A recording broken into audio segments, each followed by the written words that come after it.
everyone, it's Anthony back with another video here on Single and Placing Apollo. Hi, I hope everyone's having a fantastic day, weekday, weekend, whatever you've got going on. We're doing a vlog today. We're gonna go on a hike, but before I do that, I wanted to share, I feel like I have a dog hair on my eye. I wanted to share, if you remember me mentioning it, that I joined I joined a walking challenge, a virtual walking challenge, Road to Hana, and I completed it, and I was waiting for my medal to come in. Well, it just came in, so I wanted to show you all what it looks like because I was mentioning how awesome they are. Apollo's freaking out because I'm all ready to go for the hike. Like, we already packed everything up, so he knows what's about to happen, and he is freaking out. But let me flip the camera around real quick, and I'll show you what the medal looks like, and then we'll go, okay? 1 second. Okay, don't mind our messy looking... Oh, are you really? Really? Our coffee table, it's my roommate's, and it's not my favorite, but it works. Okay, let's open the package, take out the packing slip. I'm trying to do this with one hand, so my apologies. Almost was like, here's the packing slip with my address. Okay, so here is the, okay, virtually anything is possible Conqueror events, and you can see it says Road to Hana. Apollo, he's like so jazzed right now. Oh my goodness, this dog. Excuse me, sir. I want to open it. Not you. This is not a toy. It's not for you. Sorry for the crinkle.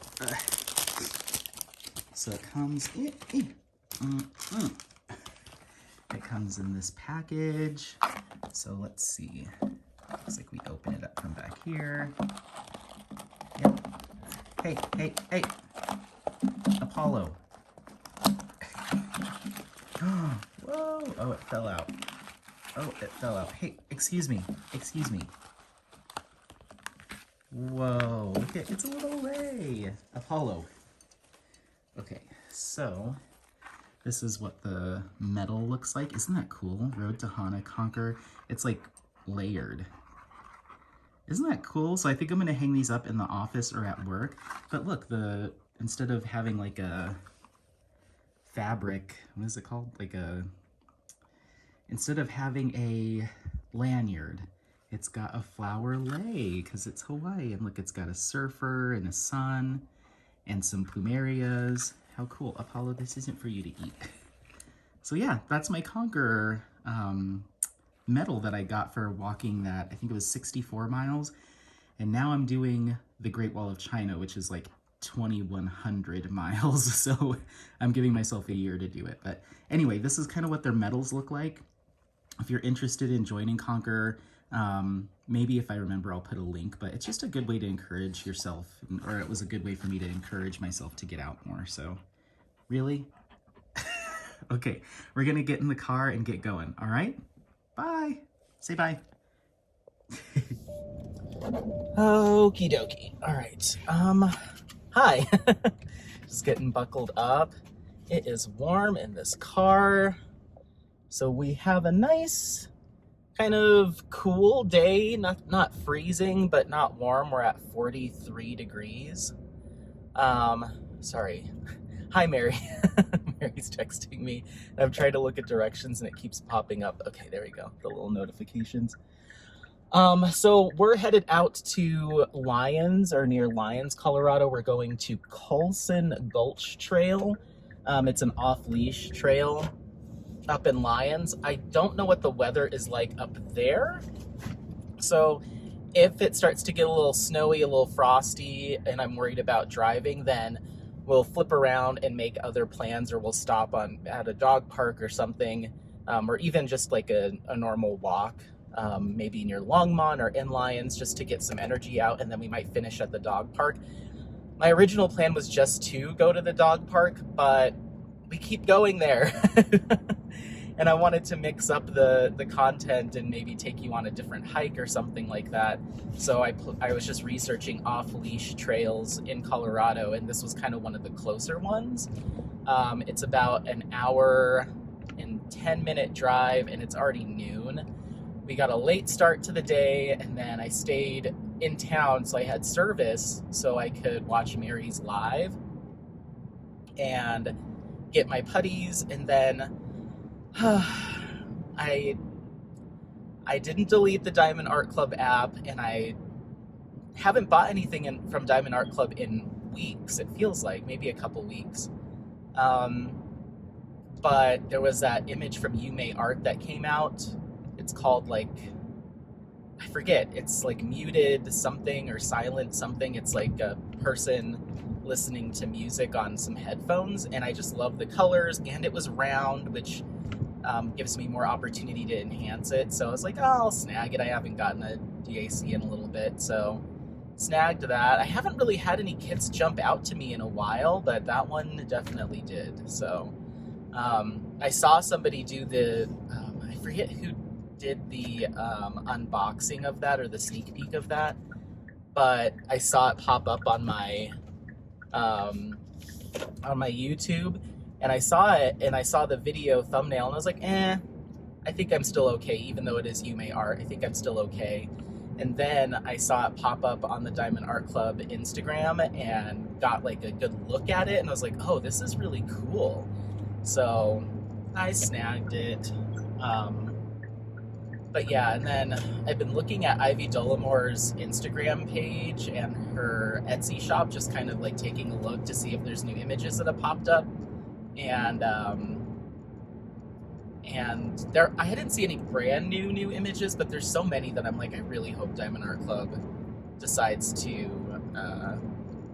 release some of, like, one of these or some of these, because they're really pretty. But I'm not sure. I haven't seen an Ivy Dollamore come through in a minute, not since like the Cyber Monday releases and stuff. So anyway, so we're on the road. I'm not gonna obviously film this entire thing.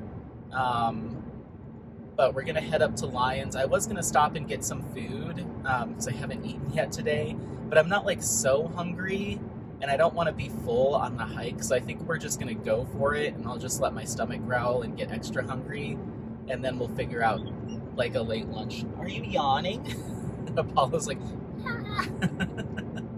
I love his little car yawn. It's just like a little screech, a little whine, and he doesn't do it unless we're in the car and he's like in the back trying to get comfortable. Aw, baby, can I have your hand? Oh, thank you. Whoops, I think I was supposed to take that. No, we've still got a mile. So yeah, we're gonna get on the major highway I-70 and kind of snake our way up into the mountains. Like I said, if the roads get at all sketchy, then I will flip around and we'll make other plans. But it'll snow and then it gets warm, and then it'll snow and then it gets warm. So the roads are completely dry down here in the city, but I'm not sure about up in the foothills and up in the mountains. We're not going super far west, but we are going probably on some roads that don't get as much like service from the Department of Transportation as much, so I'm a little curious to see what that's going to turn out to be. But yeah, before we left, okay, it says to not get off, to stay. Okay, that would make more sense. I was like, why are we getting on I-70 to go to Lyons? That's north of here, not west, but it's saying to go straight. So yeah, what was I don't know. I'm like a little scatterbrained. I feel like we just like scrambled to get in the car as soon as Mary's live was over. I was like, let's go. And I threw everything I could remember to bring in my little backpack. And then I was like, I didn't bring a winter coat, but luckily in the car I have several sweaters. I'm wearing 2 layers right now, as you can see.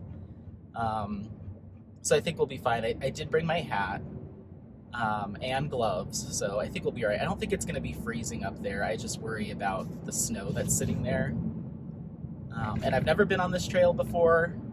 Like I said, I just kind of looked it up while I was on Mary's live, and I was like, oh, okay, 6 point something miles, which obviously we won't do the whole thing just because of time. But 6.7 miles off leash, this seems pretty good. And it said it's like a lesser traveled trail, and I was like, yes, that's what we're looking for. That way it's not packed with people. It's kind of one of those days that it's sunny with a little overcast. Yeah, I guess it's bright, but it's not clear skies. But it's just warm enough that I think people would try to go out. So it's kind of a mixed bag. I'm not too sure. But yeah. So yeah, I got that medal in, so I hope you liked that. And like I said, if I try to remember to put the link in, I will. But they're really cool. And it's $30, I think, per challenge, and you can pick any challenge you want depending on the length. So some of them are like 10 miles, maybe a little bit bigger, and some are thousands of miles. But you always get a themed medal to correspond with whatever challenge you've selected. So yeah. Oh, I was saying I'll come back and get some dinner just as far as timing goes. I don't know what I want. I probably should make another HelloFresh meal. I get 4 of them a week. Oh, wow, that really turned from red to green for us. Awesome. I get 4 of them a week, and I still have one from this past week. And then the next shipment showed up this morning, and I'm like, I'm like 1 behind, so I might cut it down to 3. 3 seems like the most manageable, because I do eat them for leftovers, and so some of them will last me 2 dinners, and I have leftovers from last night to eat today. So that's why I'm like, should I just eat my leftovers or go out and get something? And I have 5 now sitting in my fridge, but I just need to be more consistent. Because I don't make dinner every single night. Like I said, sometimes I'll do leftovers, or I'll still go out, or friends will want to go out. So maybe I'll just cut it back to 3 and see how I do with that. But anyway, I guess I could cook Sunday, and then Monday I work from home, so that's a good day to cook. Tuesday and Wednesday, so that's 3, and then I work from home on Friday. So maybe that's what I need to do, is like 1 over the weekend, and then Tuesday, Wednesday, Thursday, and that'll be my Tuesday, Wednesday, Friday. Yeah, so that'll be 4. But anyway, things are going good. We're just walking and hiking a whole bunch. I think we did 3 miles yesterday, and I'd like to do 5 today. I'm not sure. We're just gonna see, like I said, what the weather looks like, what the trail looks like. I didn't bring my spikes or anything today. I don't think I did. No, I didn't. I'm not planning on going into the mountains, but we'll see. And I'm wearing my new running shoes, so I don't know if those are going to work super great as hiking shoes, but I have my trail shoes in the back just in case these don't have enough grip. But they're just so comfy and cozy. I'm like, maybe I can make these work for hiking, because they're a lot more comfortable than my hiking shoes have a thinner or less cushion. The sole is thick, but the cushion is not as thick as my new running shoes. So, okay, we're gonna take this for a while, it looks like. I think we're going all the way through Boulder into Longmont, and that makes sense because that's kind of the path that we need to take. But yeah, we're just passing through the actual, like, next to the town of Golden now.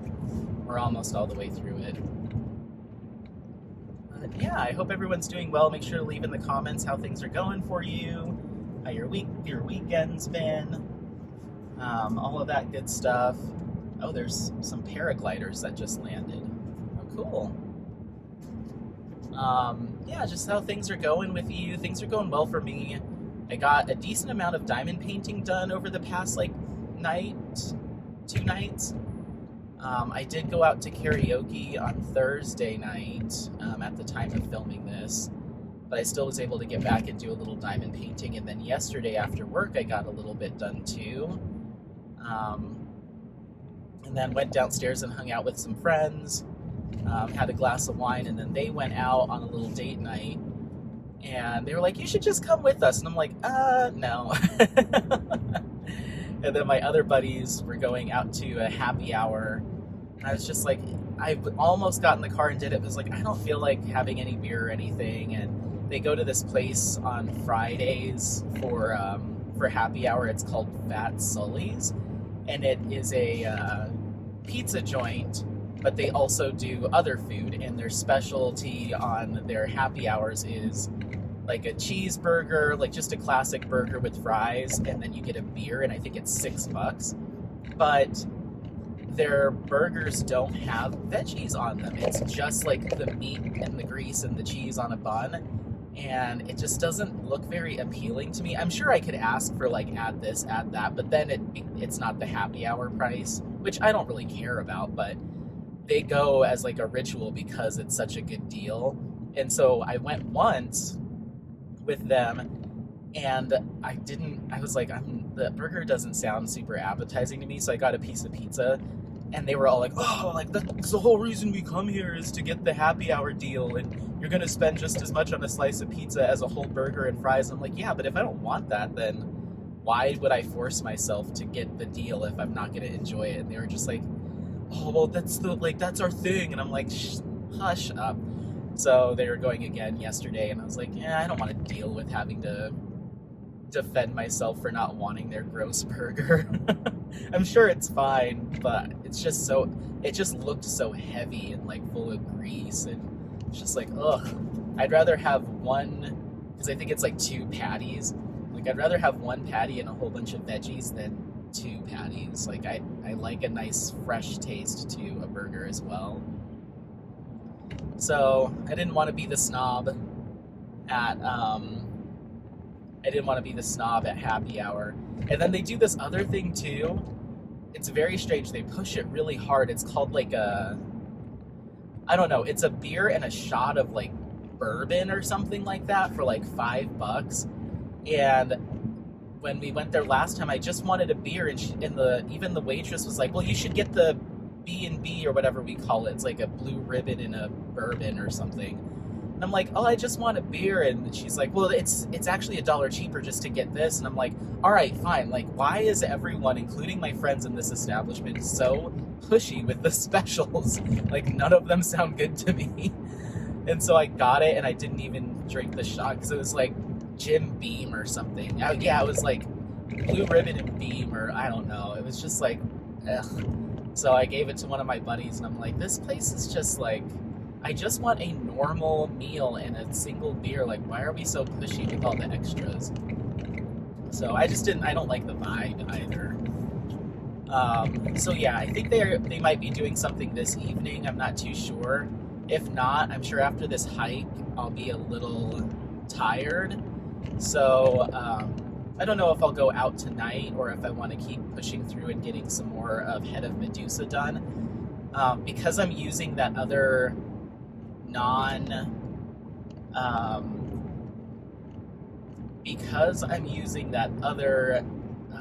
Chromebook, and I had to start all over again with Pattern Keeper, I don't really know exactly how far I am into that project, but if I had to guess, at the point of filming this, I'm about 70% done, maybe a little bit more, maybe 75% done, so I'm moving pretty quickly, and it would be awesome this weekend, once the weekend's over, to get to 80%.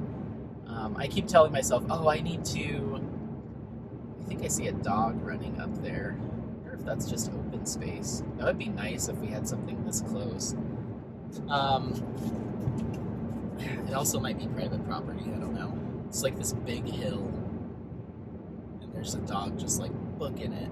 Yeah, I think that's private property.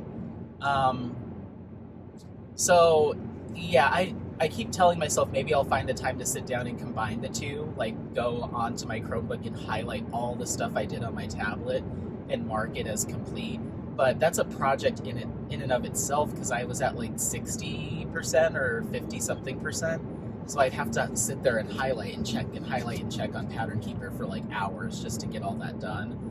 So I don't know if I'm willing to do that, or I might just do it in little bits and chunks, and if I never finish it, fine. But it would be nice to know exactly how far I am between the two devices. And I have started to do that, go through and highlight. So now it's showing more than I've actually completed on the Chromebook, because I've been highlighting just a few squares here and there. So now I really don't have a good grasp, because I can't just add the two together because of what I've done. So I put myself in this position of like, you either don't know until you're done, you'll know because it's done, or go on your Chromebook and sit there and highlight the rest of it. So we'll see. Hi, buddy. Hi. I got him a dog seatbelt. It just clips into the seatbelt thing and then clips onto him. But it's a really short, which makes sense, it's supposed to be a seatbelt, but it's very short, and so it's to the point where he can't really stand up all the way, and he can't really churn around if he wanted to and lay down. He has to lay in a very specific position for it not to yank on him. So I could tell that he was a little uncomfortable with it on, and then one time we were driving, and he stood up, and he put his paw on the seatbelt release, and it snapped up. I was like, what the heck was that? And he released his own seatbelt. I'm like, oh my gosh. So I wish they had one that buckled in somehow, but also had maybe like a little piece that stuck out to prevent his paw from fully pressing it. Like, it would leave enough room for me to put my finger in there to release it, but not big enough that he can get his paw on it.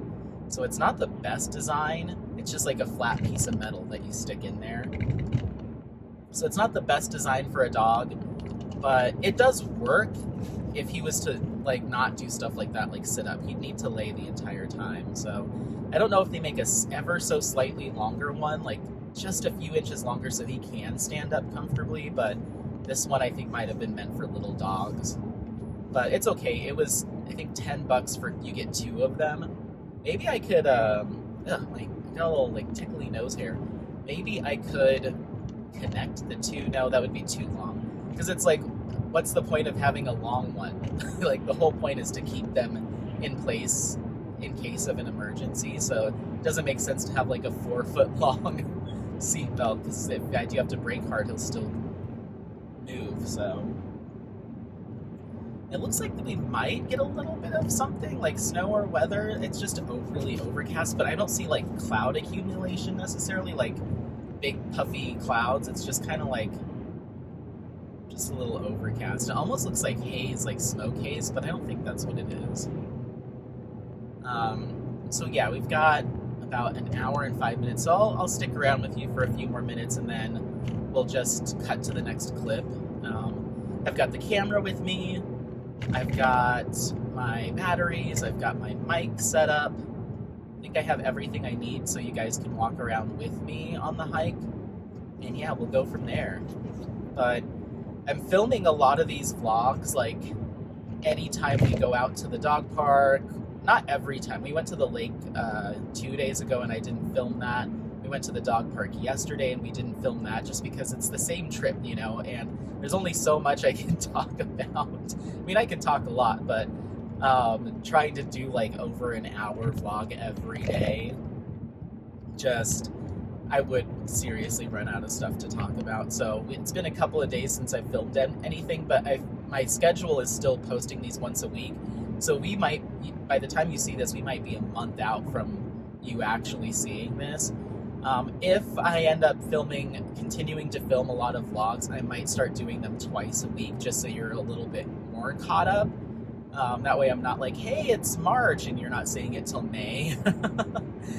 So I might just start posting them as I record them, but I'm at that tipping point right now of like, I could still do these once a week and it's not too bad, but if I start recording like multiple vlogs a weekend, or doing some during the week, because I'm like, I could take people with me every time I go on a walk, or, you know, that stuff too, but I don't know if people are ready for a vlog a day or several a week. I'm not sure, but I'll just keep filming them as it feels right and as I have stuff to chat about, and if that ends up meaning that we do more than one a week, then awesome. But yeah, and thank you so much. There's a lot of people that left comments, at least on my most recent vlog that's posted, just saying they don't really mind what we're doing. They just like the company, or like seeing me in Apollo. So thank you so much. I really appreciate that. I have been a little worried that I haven't been posting many videos that are like in front of the diamond painting table, like whip-in chats or catch-ups, or like small shop unboxings. I've just been doing my one unboxing a week, and that's pretty much it. So thank you so much. I appreciate it. I'm hoping to have Head of Medusa done. I tried filming, and I've mentioned it in a previous video, I tried filming a recap or an update on my cross-stitch conversion, but the camera just wasn't doing it right, so I still need to film that, even though we're already like 70-something% in. but just to give people a status update on changes I've made, that type of thing. And then probably after that video, it'll probably be the finish, I would assume. So yeah, I've got a couple exciting things coming up. I have an exciting unboxing I need to film that I can't share too much on until it's time. And then a new project that I'm going to be launching that I'm excited to share with everyone. So just a lot of fun stuff coming up. I've already asked Jade over at Jade and Gem Shop if she would do a spotlight with me, and she agreed to do that. So I need to come up with the questions for that and get those over to her. So we will see a shop spotlight coming up. I need to see if some other folks, I'd love to see if Mary would be interested in doing one. I'd love Elizabeth and Edward to do one if they'd be willing to do one. And then I'd like to do some creator spotlights too. Those are honestly a little bit more, for whatever reason for me, I've been a little bit more hesitant to do those because, when we're talking about a shop or a small business, I'm hoping that they're willing to set aside that time just to kind of talk about their shop, and, it gives more people a chance to get exposed to their shop and products. But when it comes to creators, I know people have busy lives. They've got kids and families and jobs and stuff. So if they're not there to talk about like a business or something, they're just there to chit chat, I'm like, I don't know if I expect someone to like set aside an hour and schedule it and review questions and stuff. Like, it's just a lot to ask of someone, just for, my curiosity, Mountain Vista Trailhead. I wonder if that is off leash. That would be really nice. Apollo, do you want to check that out? Or do you want... No, we've already committed to making this drive. There's a park right back there that's called Mountain Vista Trailhead. I've never really looked at that before, and there was nobody in the parking lot. I'm like, maybe I could let him off. But that's okay. Oh, gosh, should we just try that? I mean, we've still got an hour drive to get to where we wanted to go. Let me pull over and see if that is on leash or off leash. And we might have to change plans because that's right here, I don't know. I'm totally down. Gosh, this is my life. It's like, should I not? Let's just keep going. That's silly to completely change plans. Next time we'll try it. Like, he cares. He's like, I just want to run. So we're coming up into Boulder, and it's these beautiful Flatiron foothills off to our left here to the west. I'll need to stop at one of these days and take pictures. There's a park in Boulder called Chautauqua Park that has an on-leash walking trail. It's a little steep, but I see a lot of dogs there, so that might be fun to do one day. And then there's a restaurant that used to be the old lodge, and it's called Chautauqua Dining Hall in Boulder. And it's like this, they kind of do it old westerns, not old western necessarily. Western is like in country, like cowboy, but like old west, like Great Plains, kind of like hearty food, like Little House on the Prairie kind of stuff, like just a lot of like bison and steaks and like just like the classic hearty like American West foods. And they do a really good cherry pie. So maybe one of these days I'll have to go eat there and take photos or something. I haven't been there since I took one of my old bosses. Maybe I've told this story already, but my old boss, she flew in from Ireland. She's originally from Venezuela, but she came in from Ireland to visit our office.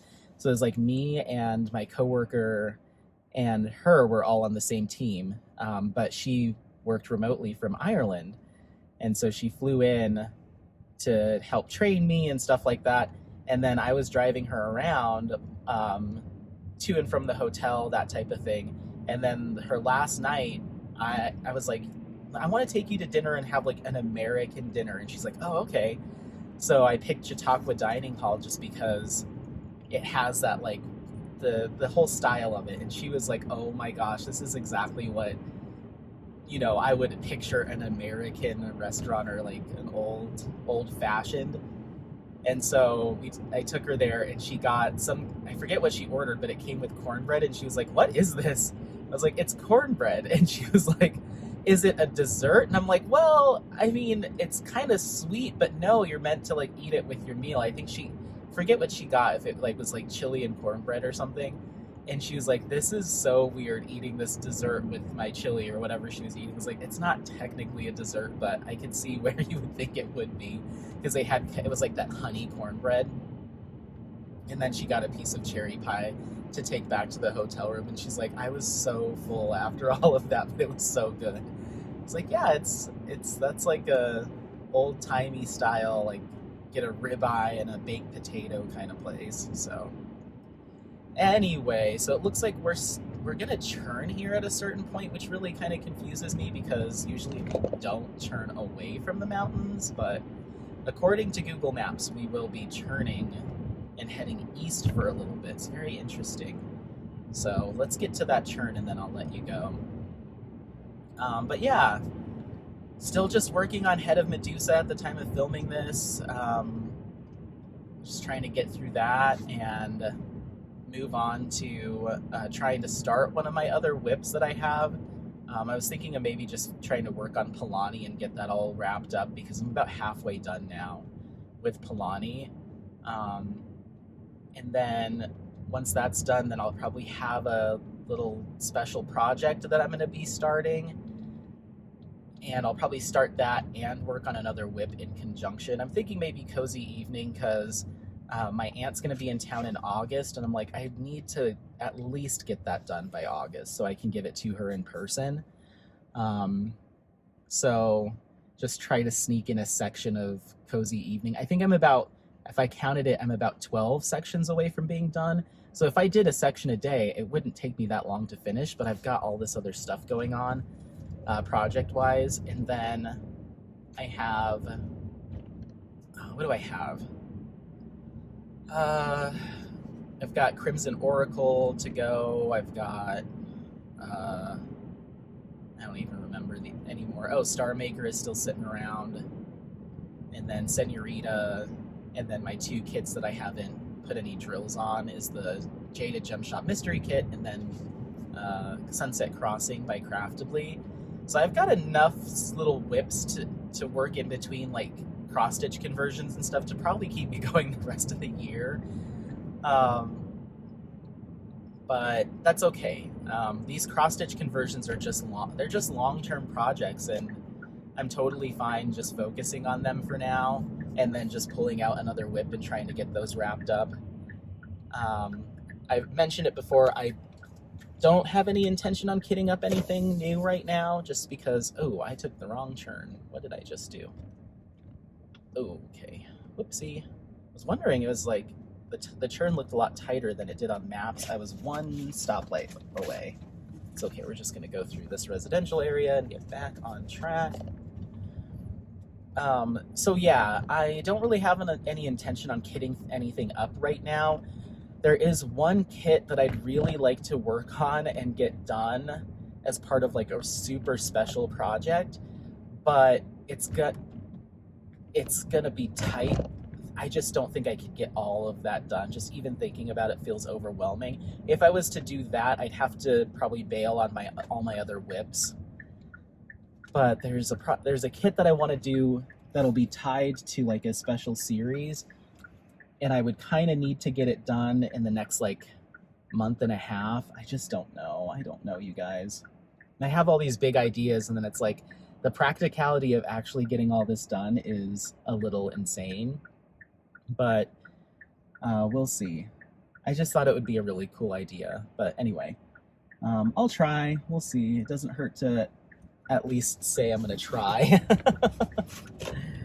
But yeah, let's see. Okay, so it wants me to get on this other highway.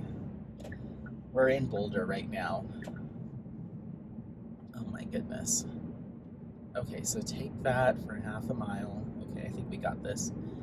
But yeah, I have plans. I have some exciting things that I'd like to get done.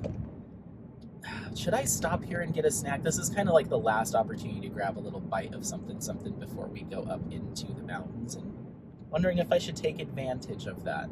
So let me stop this clip. Let me make some decisions here on what I want to do.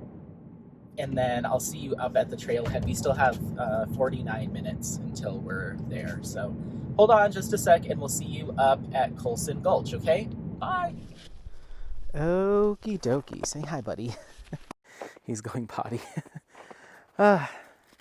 Okay, so we are at Coulson Gulch Trail, but this is the road to get up to the trailhead. And as you can see, hope you can see, it is off-road only, absolutely. So I parked my car on the road so I don't get stuck, because that would not be fun. And we're just gonna, according to my phone, it said we were about 0.4 miles from the trailhead. So we're gonna walk this road and see if we can get up there and hike. If not, then we'll turn back, but I'm pretty sure it's gonna be hikeable, this road. It's just a little slick, and you can tell obviously that it's not paved, so there's no way my car would make it up here. So I'd probably try to get as far as I could and then have to turn back. Come on, let's go. Let's go. He smells something. You can see some people attempted to turn back at a certain point. Yeah, I just don't want to get myself in a sticky situation. So, what are you doing? What are you doing?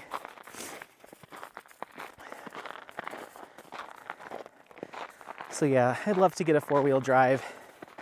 I'm thinking what I might do is pay, because my car will be paid off, I believe, at the end of this year. So once that's paid off, then depending on if I get a decent tax return in 2024 or something like that, or 2023, wait, 2024, that I can start saving up and try to have a decent down payment. I'd like I don't know what kind of car I want. I kept telling myself that I wanted electric, but just like the infrastructure that you have to install in your house, and since I rent, I'm like, do I want to pay even though he is my friend, my friend / landlord, to install a charging system next to the house, and I don't even own the house, so come on, buddy. I might let him off leash. If I see a car coming, then I'll stop him, but he's really into his sniffs right now, so he's actually holding me back. I have to pull him up. It gets to be very tiring, so okay, let's go. It doesn't seem like there's too much people up here. There was one other car down here at the bottom, but who knows how many people have vehicles that can make it all the way up. So we might see a lot more in the parking lot. Let's go. Let's go, little snow bunny. So yeah, we'll see. But, so yeah, like I was saying, I had in my head that I wanted an AV, and I was looking at those Rivians, the SUVs.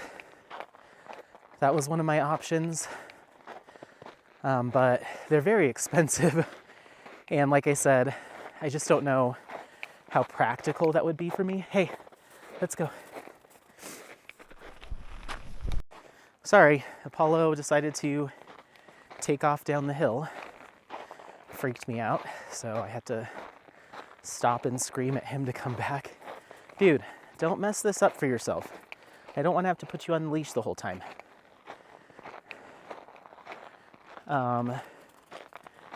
So, yeah, sorry, now I'm all flustered. Okay, so we were talking about potentially getting a 4x4. So, those Rivians, I think they're called, are the ones that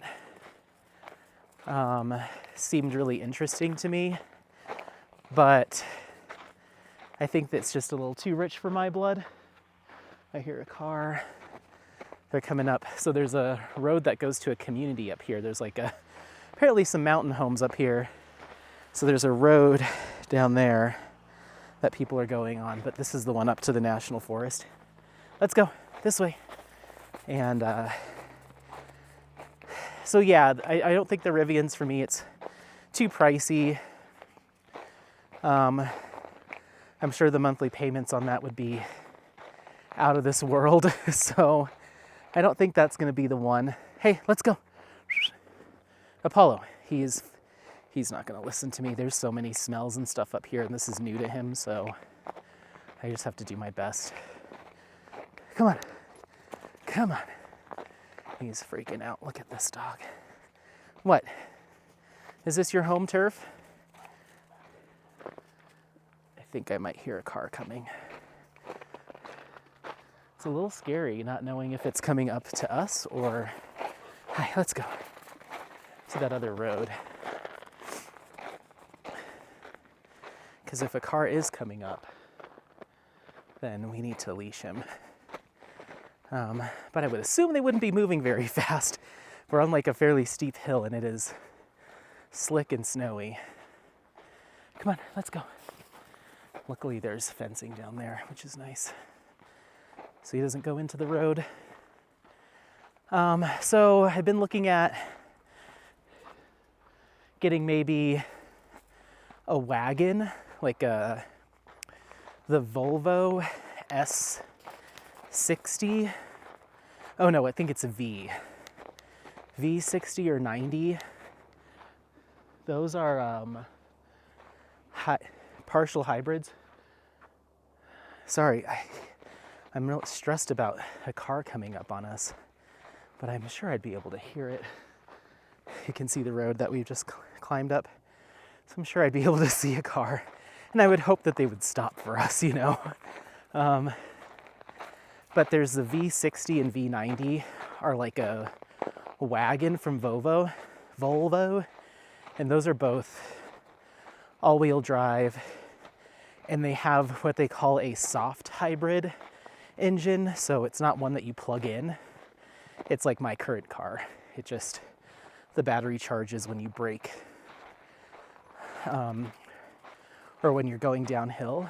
So that's what I kind of want to stick to, because even though I'd love to be off gasoline and fossil fuels, the amount of energy it takes to produce a fully electric car, like the batteries and everything, and all the materials, I've been reading more and more that they're not quite as earth-saving and as economical as marketing might want you to believe. Like, they use so much more energy to make a Tesla than like a traditional car, just because of all the precious metals and all the stuff that goes into batteries. Come on, let's go. And then I was also reading that people are like, well, it's using electricity, it's cleaner. And it's like, but a lot of our power plants are powered by coal or powered by this and that. So it's like the electricity is being generated using the bad thing, you know? So unless you can, let's go. Hey, Apollo, come on. He's eating something. Come on, let's go. Let's go. Apollo, come on. Yep, he's got something in his mouth. Hi.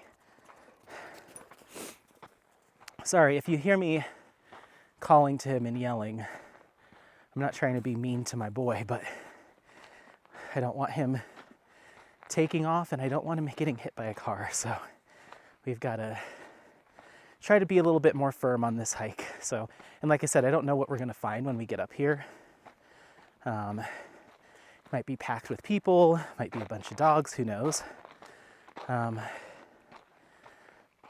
So yeah, I like the idea of the Volvo just because it's a traditional hybrid.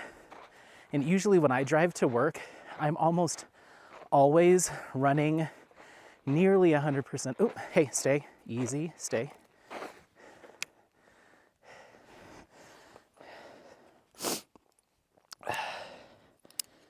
Hold on. Got some dogs coming up. Good boy. Thank you. And keep me from stressing out. Hold on just a second, everyone.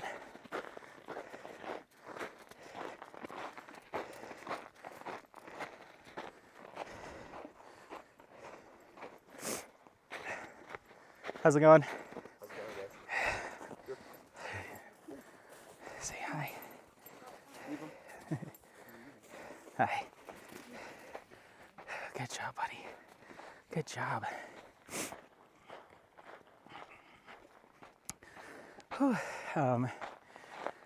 So yeah, like when I commute to work in my current car, it switches over to the gas engine until pretty much I get on the highway, and the highway is kind of like either flat or a slow decline or just a couple hills. So if I drive cautiously or I'm paying attention, I can get all the way to my office, which is about a 10-minute drive, just on my battery. So I'm not using any gas. And like when I go to the mountains, obviously I'm using a bit to get up the mountain, but then I'm able to like fully charge the battery on my trip down because I'm just braking and gravity's pulling me along. And then when I get down, I can use the battery pretty much all the way, the rest of the way home. So I usually get like somewhere in the neighborhood of 40 miles to the gallon if I'm not trying to be, if I'm like not making a point of it. Ooh, there is a big, I can't tell if that's a dead deer or something over there. There's a pile of something with fur on it. Let's go. Let's go. Sir, are you gonna be like this the whole time? He's just like, when he's in his smells, he's paying zero attention to anything else going on. Like, he just like gets so locked in on sniffing things out, and I can call him and do my best, but he's on a mission when he's outside. So, oh my word. I think we might be getting to the top. It looks like there's only one car up here. And I just saw a group go down, which I think were in that vehicle parked next to me. So I think it's just whoever this is that we'll be encountering. So not too bad. I don't remember if this is a loop hike or an out and back, but we'll find out. These shoes seem to be doing pretty good. Let me see if I can show you. So this is what I'm wearing, like hookahs, something. But I feel fairly sure-footed. Of course, I'm gonna take it easy going down, but I'm stepping on like,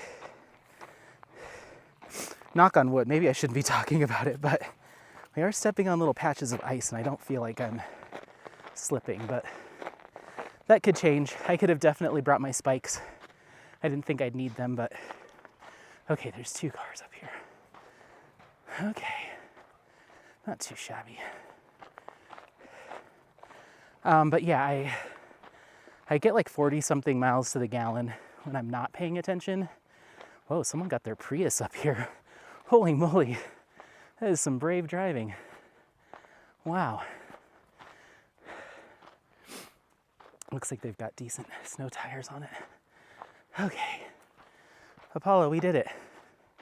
So this is the trailhead. This is where we should have been able to drive to in the summer, but right now, not so much.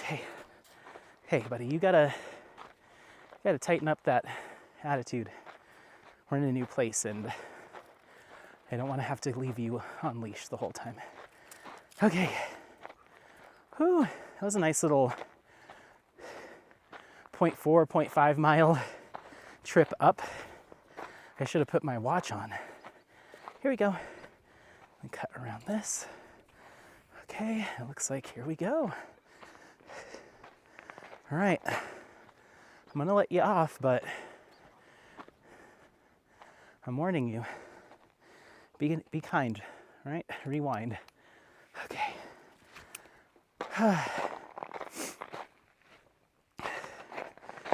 So yeah, but when I am paying a lot of attention, like I'm making sure let's see what my watch says. Are you going on an outdoor walk? Yes, I am. Oh, and it already calculated that half mile. Sweet. That is nice.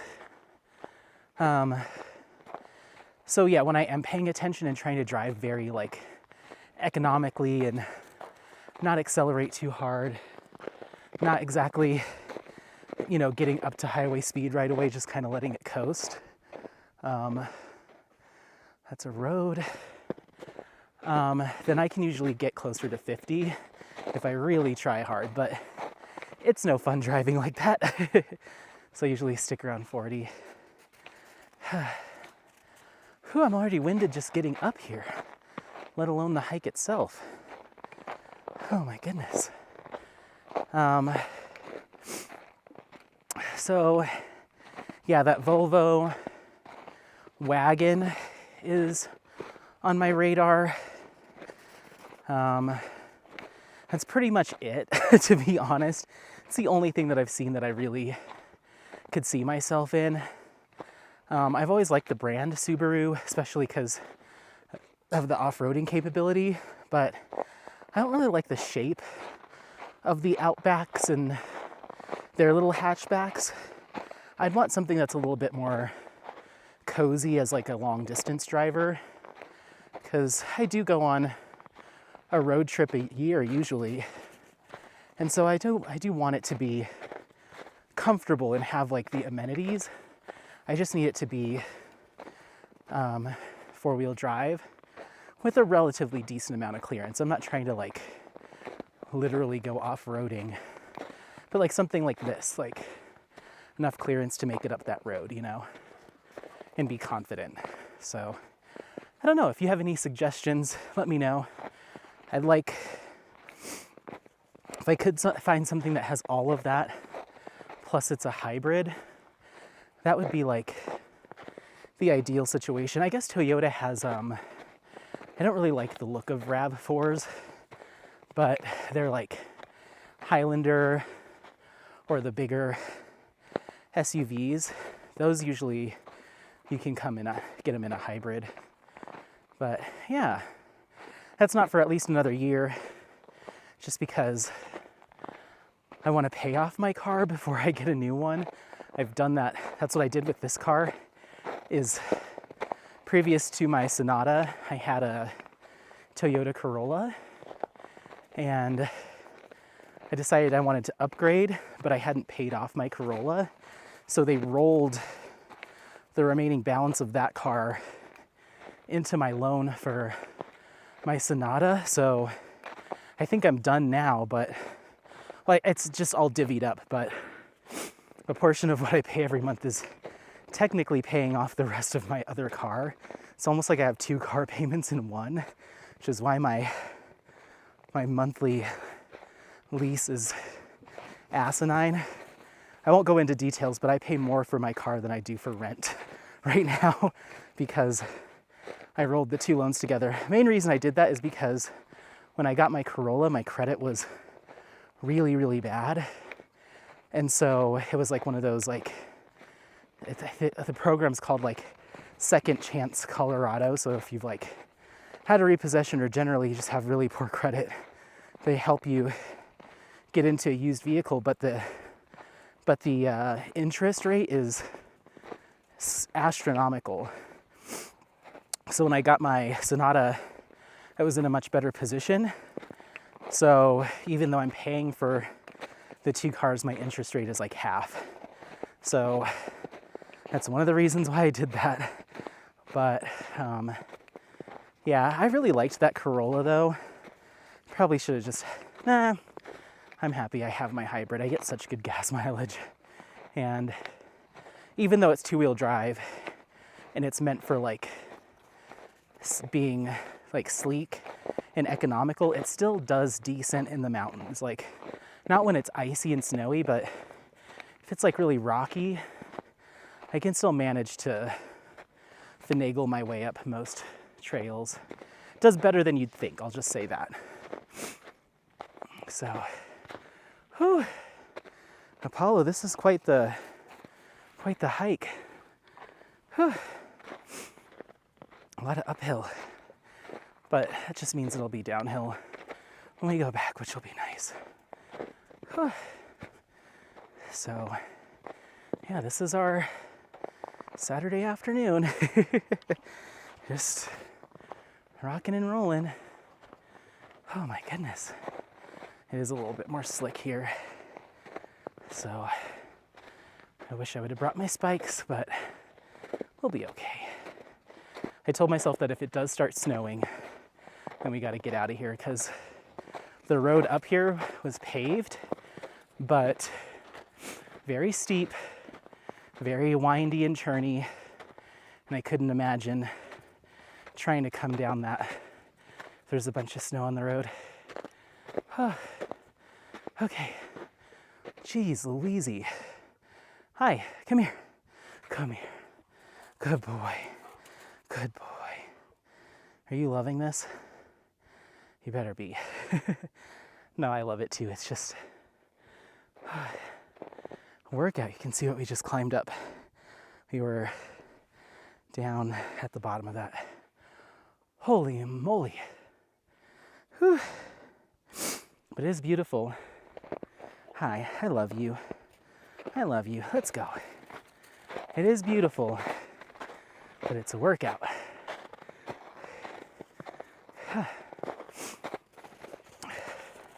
But yeah, if any other vehicles come into mind that are like all-wheel drive sedans or wagons that have that kind of extra little lift to them, get them off the ground a little bit, that's kind of what I'm looking for. Oh my goodness. We'll see how much longer this path keeps me out of breath, and if it's continuing like this, then I might cut to a clip of us just walking with music, because I don't know how much people just want to hear me huffing and puffing the entire time. Jeez Louise. Oh my goodness. All right, we got this. We got this, everyone. Push through that next section. We're so early on and I'm already like, oh, help. Okay. Even in summer, this would be a trek. Let Apollo lead the way and follow him. Whew.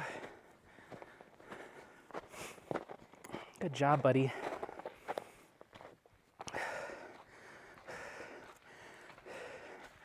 Are you a good hiker? Huh? Oh my God, another hill. Come on, man. Okay, I might pause you so I can take this on. It looks like we're just going straight up. Holy moly, my heart is like pumping. We've only done 0.8 miles. What are we doing up here? Okay.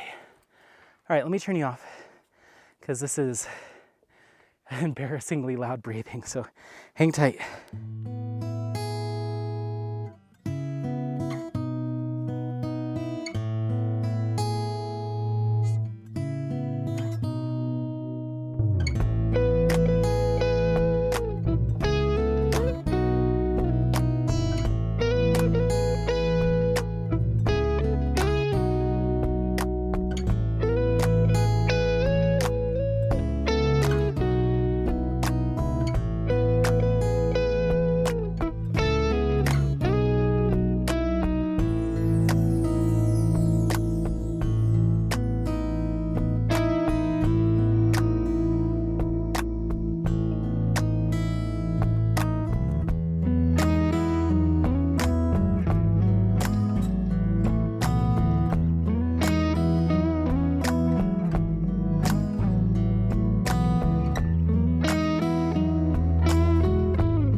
Okie dokie. So we're not done with the hill yet, but it looks like it is mostly uphill.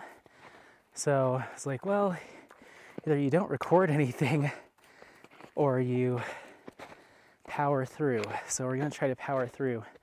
But the view up here is so pretty. There was a better view that I stopped at for a little bit.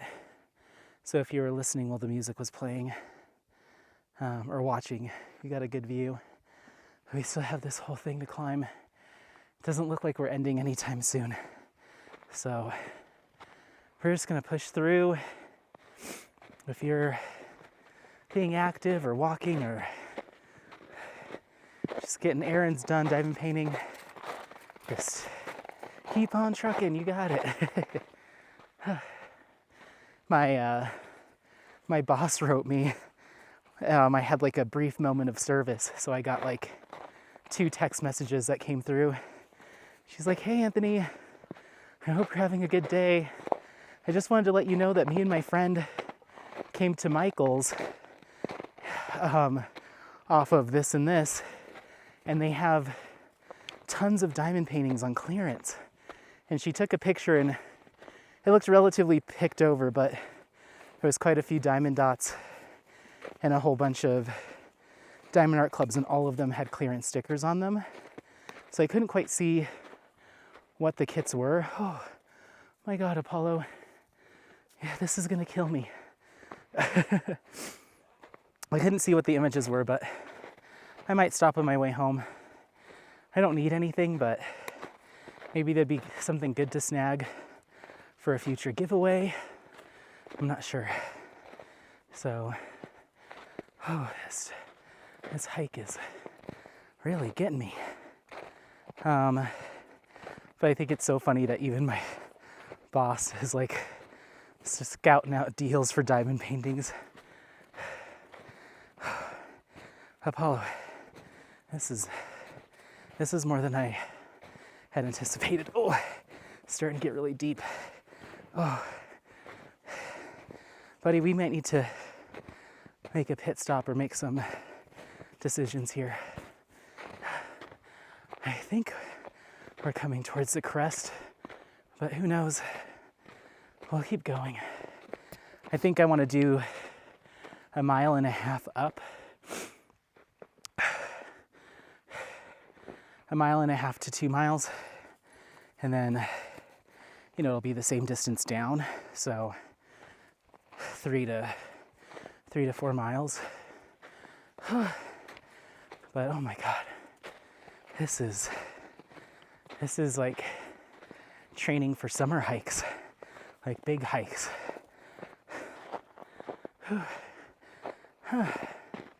Sorry if you haven't gotten sick of my labored breathing by now. You certainly will be.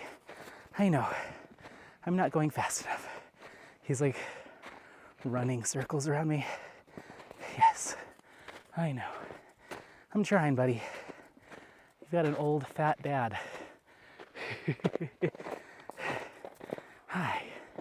Hi. Holy moly. Okay.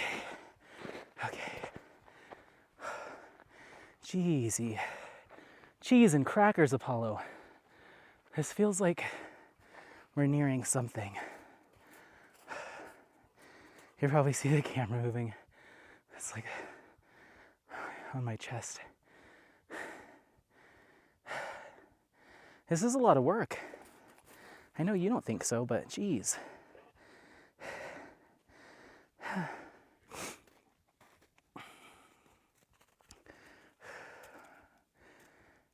Just breathe. Relax. I know I'll hit my, I've mentioned this before. I'll say that 1,000,000 times because we've done so many of these. But I hit kind of like when I start working out or start hiking a hard hike, the first mile or so is always treacherous for me. And it's like more of a mental block because I'm getting used to like getting into exercise mode, I get this mental block of like, you can't do this. This is too hard. Why did you think that this was a good idea? Stop, turn around. You're gonna hyperventilate up here. And then look at this dog. Is that a stick that you want? Huh? Let's go. Take it. Go.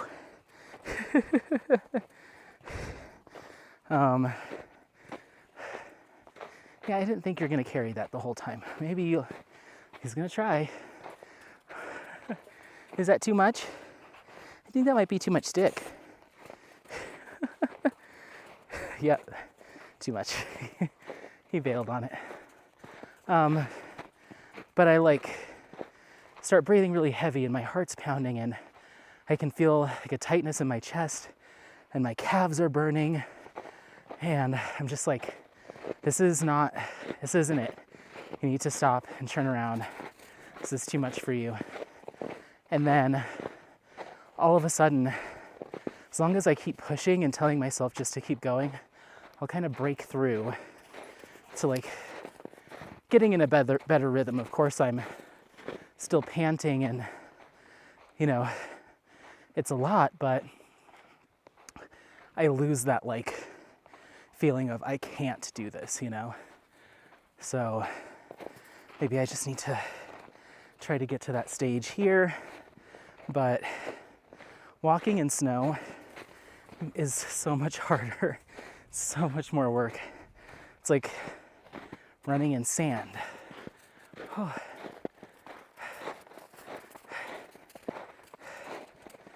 Oh my goodness. It's just chomping down sticks.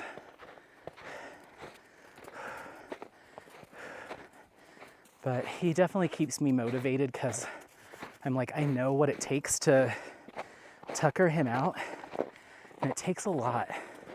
So even though I might want to quit, he's got a pine cone in his mouth. Hey, let's go. He's gonna want to play keep away until he dropped it. Even though I want to give up, I know that he needs the energy release. So it's like, all right, just another 1/10 of a mile, just another 1/4 mile, just another 1/2 mile. So hopefully this gets him tuckered out. Oh.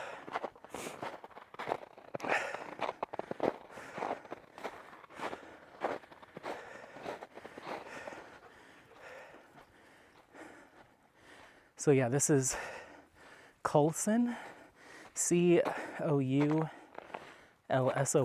Gulch Trail. And we're technically, Jeezy Pete, Apollo. I think we're going up that ridge. I kind of want to chase him a little bit so he gets more energy out because I don't know how much further I can go. We're only 1.5 miles in right now. Whew. Let's see what time. 43 minutes. And it took us 1 hour and 20 to get up here. So I at least want to get that amount of time, like making it worth the drive. So I want to spend at least 1 hour and 20, couple hours up here just to make it worth the trip. But this is getting me, you guys, but it's good. I need it. I want to get into some better shape for the spring and summer so I can go on some more intensive hikes. So this is, every step is a step closer to hitting those goals. So it's needed, but I don't want it. And also it doesn't hurt that it's so beautiful, you know. I don't think I could live in a city and try to like get really fit by, I don't know, maybe I would like running in a city, but this is what draws me to like be more active and get out of the house, is like to experience places like this and areas like this. So Let's go.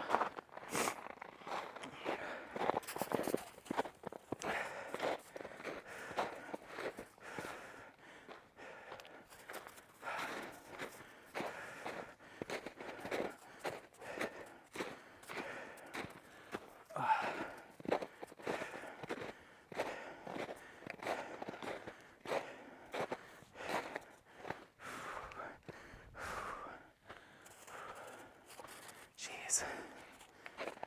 Sorry guys. This is a lot. And look at him, he's just like, boink, boink, boink. Next. And I'm like, help me. Does anyone know where there's a Qdoba around here? I did stopped and got a coffee and a pastry from Panera. That was my little snack. So hopefully by dinner time, I'm hungry for a HelloFresh, or I was gonna see if my buddies wanna meet up for something. Because by the time we get back, probably closer to 5:30. So, this is work, buddy. I hope you acknowledge that and are tired later. There's less and less footprints the further we go. Like not many people are making it this far. Look at that view, holy mackerel.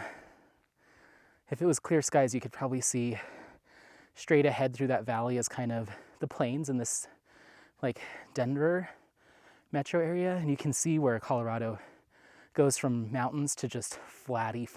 You might be able to see a little bit in the distance through the cloud haze, but you can see the foothills kind of roll and start to dip, and then it just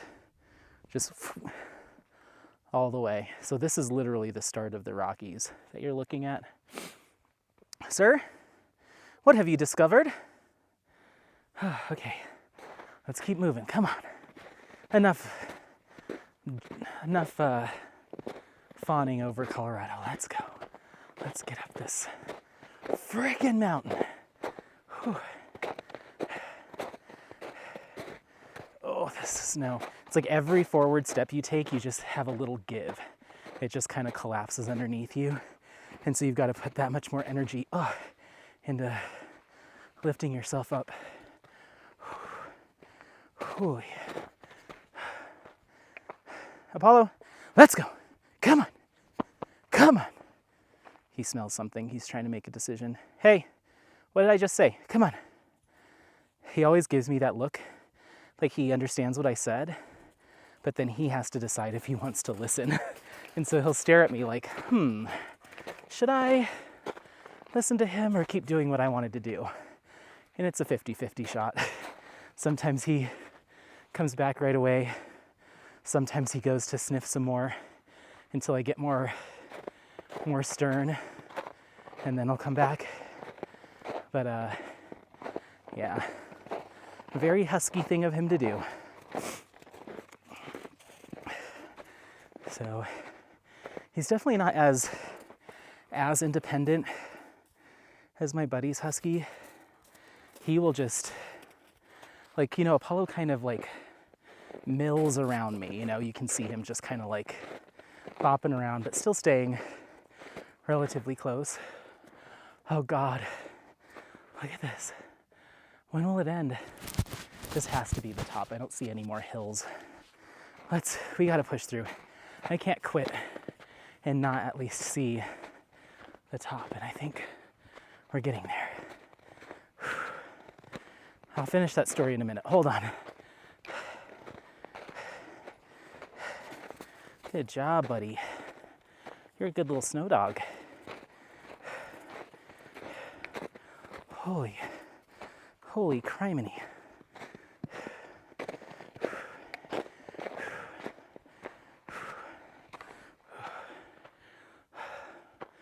Okay, halfway. Oh, we've already burned almost 500 calories in 50 minutes.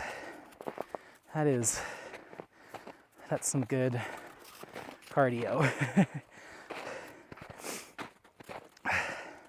I've been like, not calorie counting, but just looking at the calories in my HelloFresh dinners and stuff. And I'm like, okay, as long as I burn at least as many calories in exercise as my dinner tonight or that night, then I know that I'll probably be just by, in virtue of cutting out that meal or burning that much worth, that I'll be just losing weight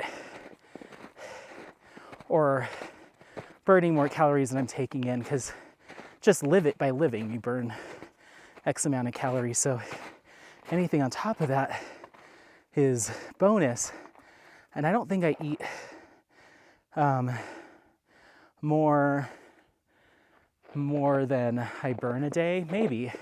Just if I was like not mobile or not active, I might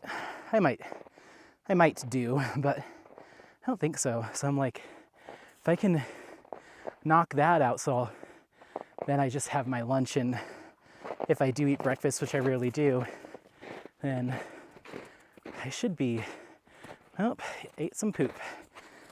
Apollo, you're so gross. Yeah, did that not taste good? Come on, let's go. I've got his breath freshies in the car. Thank God.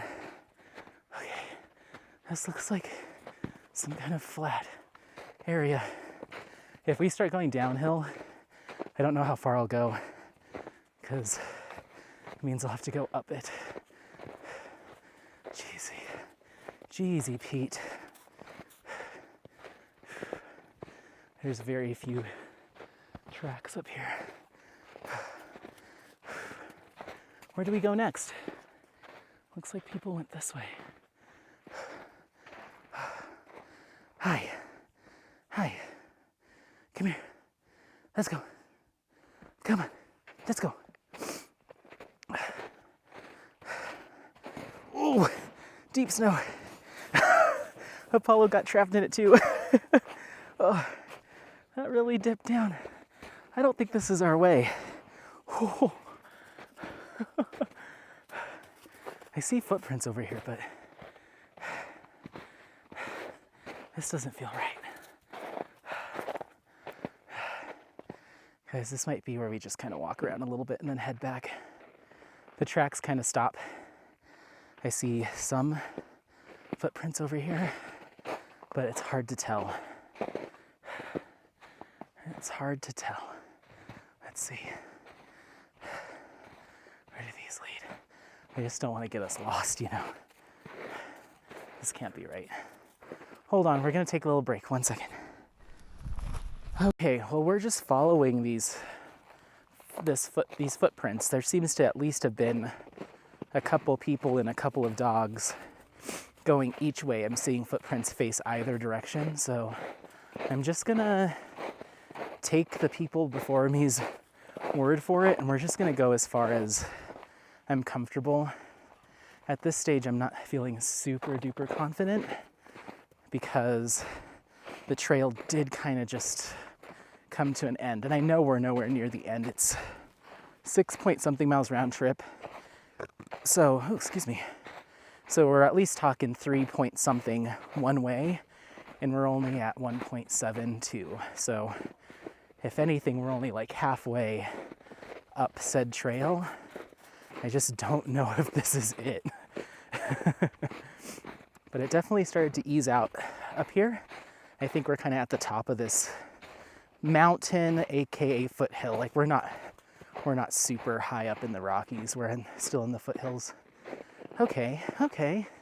This is looking more traily. I see footprints. Okay. I think we found it. So it splits right here. There's a, if you can see, a tree fell over the trail. We can still go that way, but there is a split here that looks a lot more appeasing.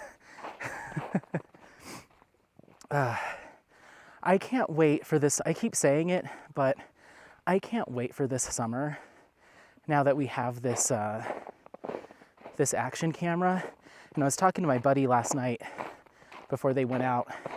He's like, I'm just so ready for spring and to get back to camping and to go boating again. He's like, and keep in mind, they are all ski guys. Like, they're super into skiing, and like, they'll take days off work to just go and be like, oh, like, it's a great powder day. Let's all bail and go up to Winter Park or Steamboat. And so it's kind of surprising to me. Ooh, this is the campsite. You guys see the campfire? Look at this rock. This will be a perfect rock to have my boy get up on. Take a picture. Do you want to go up there? Hop up. Hop up. Good boy. Good boy. Hop up. Good boy. He is not scared at all. He's crazy, man.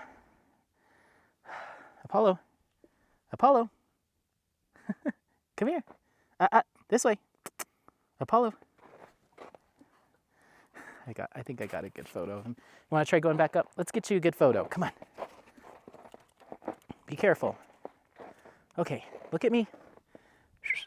Hi. Oh, yeah. Apollo. Wow. That's... It's just his butt, but you can see his head like looking off into the distance. Oh, that's so good. Apollo. This way. Let's see what that looks like.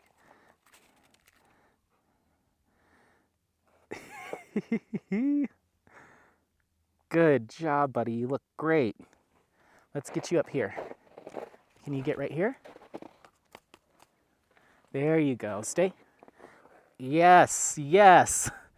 This way. Look at me. Apollo. What's that? What is that? Look at me. Over here. Yes. Beautiful, beautiful, beautiful. Oh, yeah. Dude, you look great. You're stunning. Come on. Good job. Let's see if I can get up here too. Oh. Stay. Oh, jeez. Wow.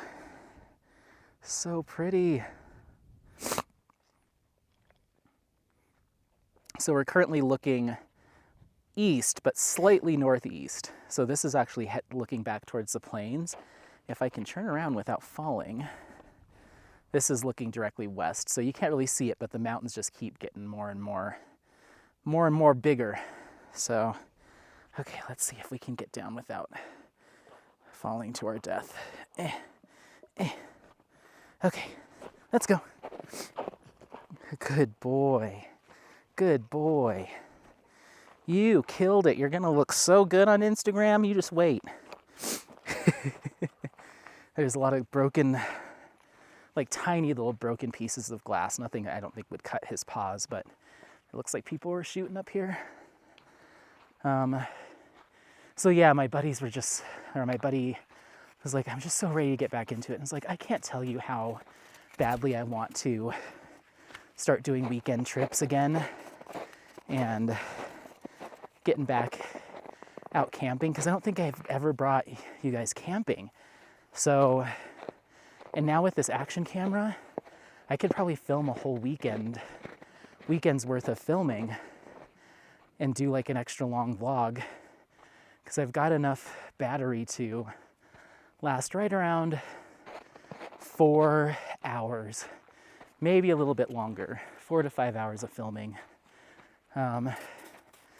So that would be so much fun. Then I can you can come with me as we're setting up the campfire and putting the tent together and cooking and fishing and all the things. All right, I want to see how you navigate this. Please don't impale yourself. Be smart about it. Go. Good boy. Good boy.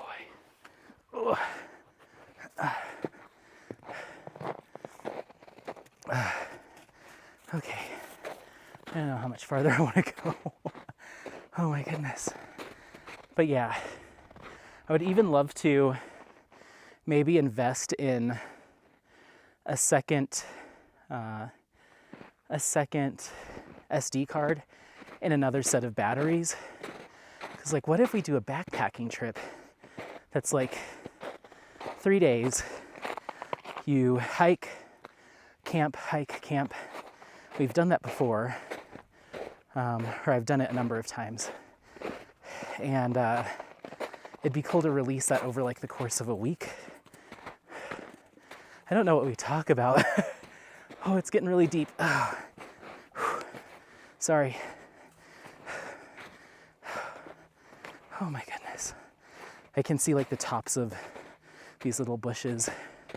And I'm like, the snow is at level with like the tips of them. I don't know how much farther we're gonna go, bud. But to film like a whole 3 or 4 day backpacking trip or like a rafting trip, that'd be really cool. I just would need more storage and more battery capacity. But I wouldn't mind doing that. Maybe I'll even look into doing that now. Just get it done with. Because with 6 batteries, I could go for like 10 hours. Okay. Well, at least we know we stayed on the trail, which is nice.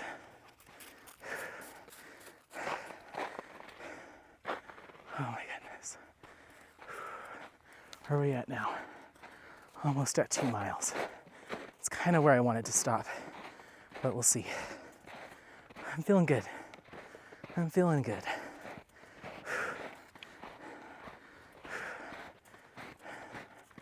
If I could get my entire day's worth of calorie goal burned on this one hike, that'd be awesome. Then I can eat dessert. There's this buffet, and I'm not huge into buffets, but I'm huge into options. So that's why I'm drawn to buffets. Like, I don't want to eat all I can eat, but I do want to get a normal's dinner's worth, maybe a little bit more than normal's dinner's worth, but just I like to have like little bites of everything. Like I will literally, like we have been going, it's probably been about a month, but we've on 3 separate occasions gone up to the casinos on a Sunday just to go to Sunday brunch. We don't gamble. We just, oh, more poop, great. Come on. Oh my gosh, sorry. This is so cool. Look at how pretty this is. This is definitely like, I don't know why I think this because I've never seen a full one, but this is giving me Twilight vibes. I don't know if that means anything to anyone. Look at how deep the snow is. Where are you going, buddy? Come on.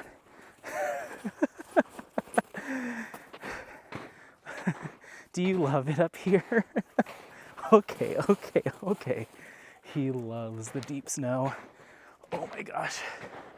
Oh, it's literally, it was up to my knees. Holy moly. Okay, that's where the footprints stop. I see some over here. Well, maybe we can get a good view of the west side. So we're walking west right now. Take these sunglasses off.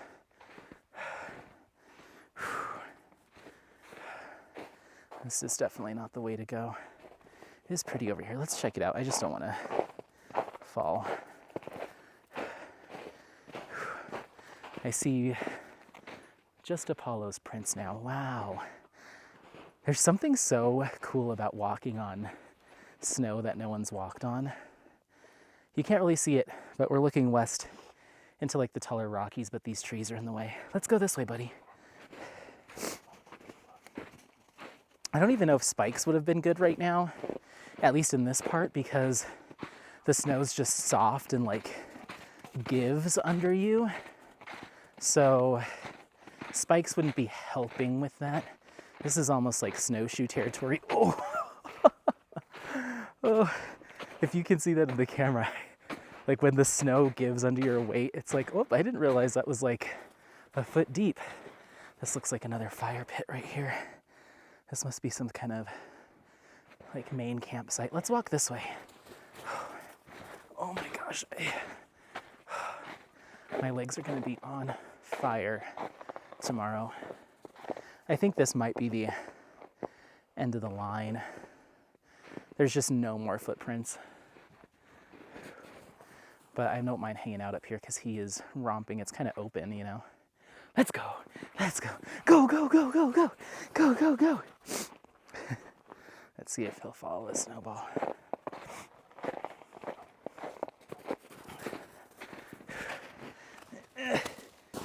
Yeah? Okay. Oops. Sorry. Ready? Go get it. Go. Go get it. He didn't see where it went. Come here. Come here. He's funny. He's a funny little boy.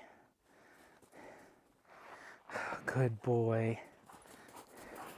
Are you loving it up here? Let's see. Okay. Ready? You ready? Ready? Go. Get it. Get it. I hear some knocking. I wonder if that's a person.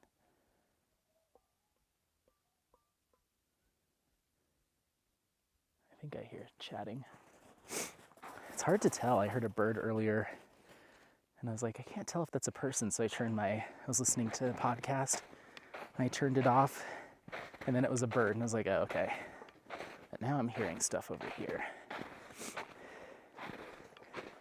See, this has to be some kind of trail because there's a sign that says no vehicles, no motors.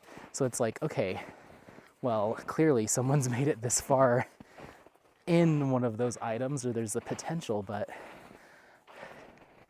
oh, am I seeing something? Let's keep going.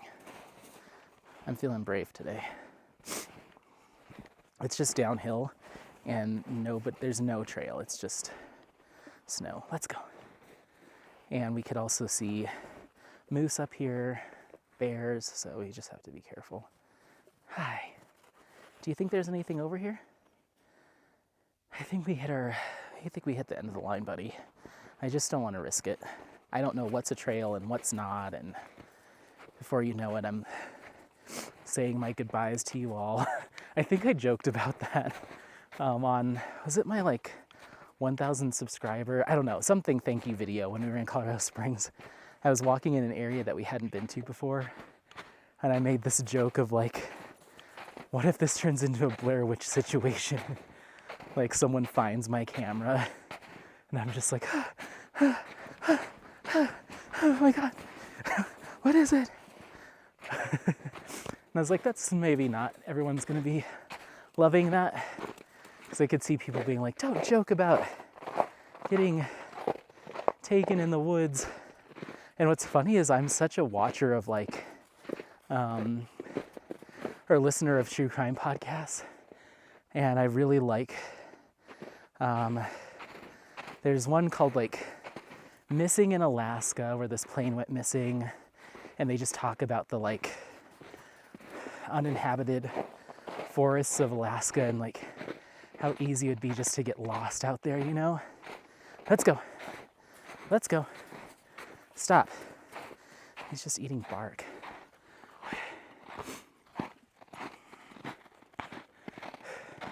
We just hit a little over 2 miles. I want to see what's up here. Come on. So a lot of missing,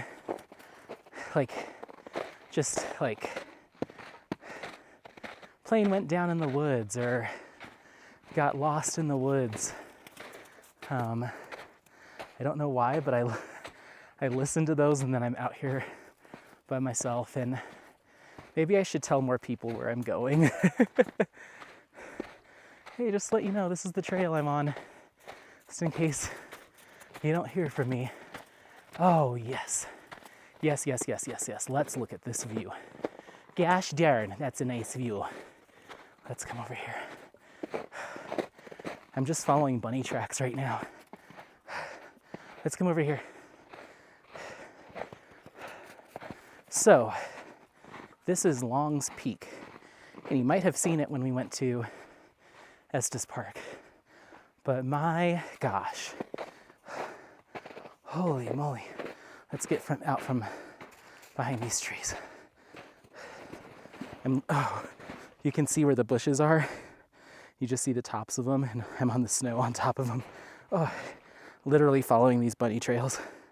There's Long's Peak. Can you see it? Wow, that's beautiful. Wow, wow, wow. Good job, buddy. We did it. High five. Shake. Pow. Pow. Thank you. Do you want to walk around up here a little bit? Let's see if he'll get up on this rock. Come on. Up, up. There he goes. Good boy. You got it. Good boy. Nice send. Way to send it, bro. You look, stay right there. Stay. Apollo, look at me. Hey, this way. Oh, yeah. Oh, yeah. I hope you guys can see him. Apollo, look at me. Hey. Apollo. Yes. Beautiful. Gorgeous. Keep posing. Okay. Do you guys want to see if we can get up here too? Let's see. We might have to go around and take the long way. Oh! This is just, I don't know. My dopamine levels just start like peaking when I hike like this. I know there's nothing under us, so I just have to be really careful. Okay. Okay.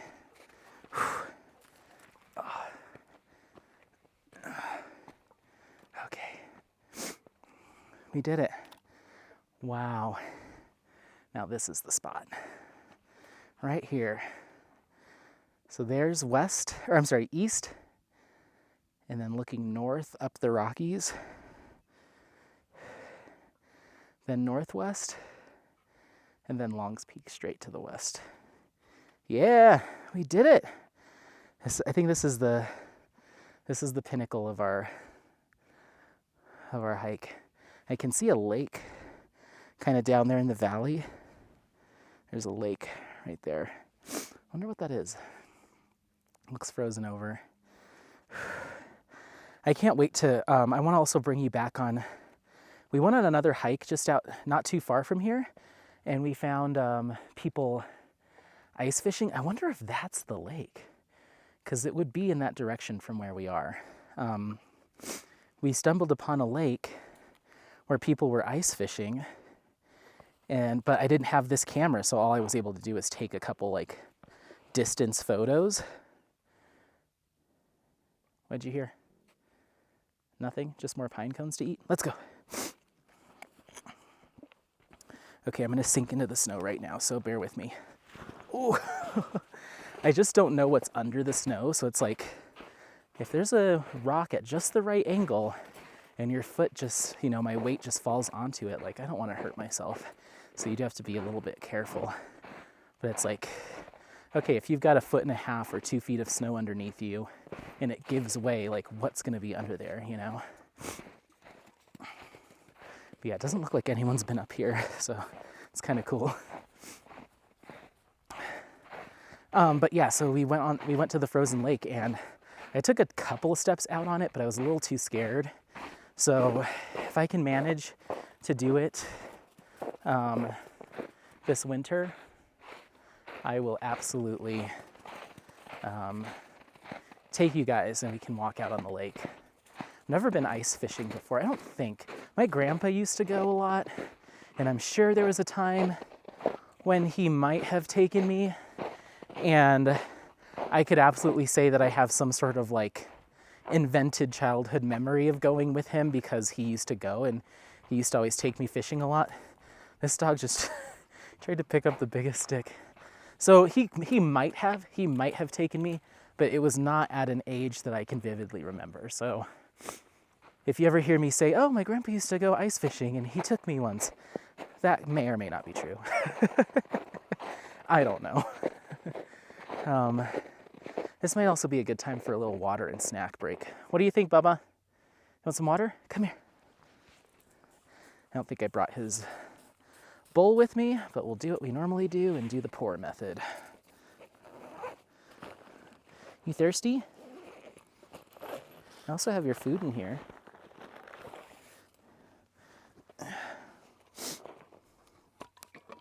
Ready? Get it. Come on. Drink it. Oh my gosh. Are you not going to do it? Okay.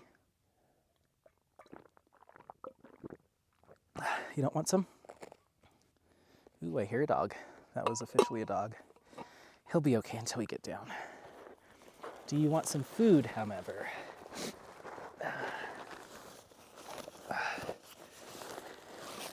I got food, I got treats. I got everything you could ever want. Do you want a little of both? Oh, get it. They have these treats at Cosmo's Dog Bakery that he really likes. They're wheatless, like pumpkin, and they use some sort of like oat. No, I don't know what they use. Anyway, it doesn't use wheat.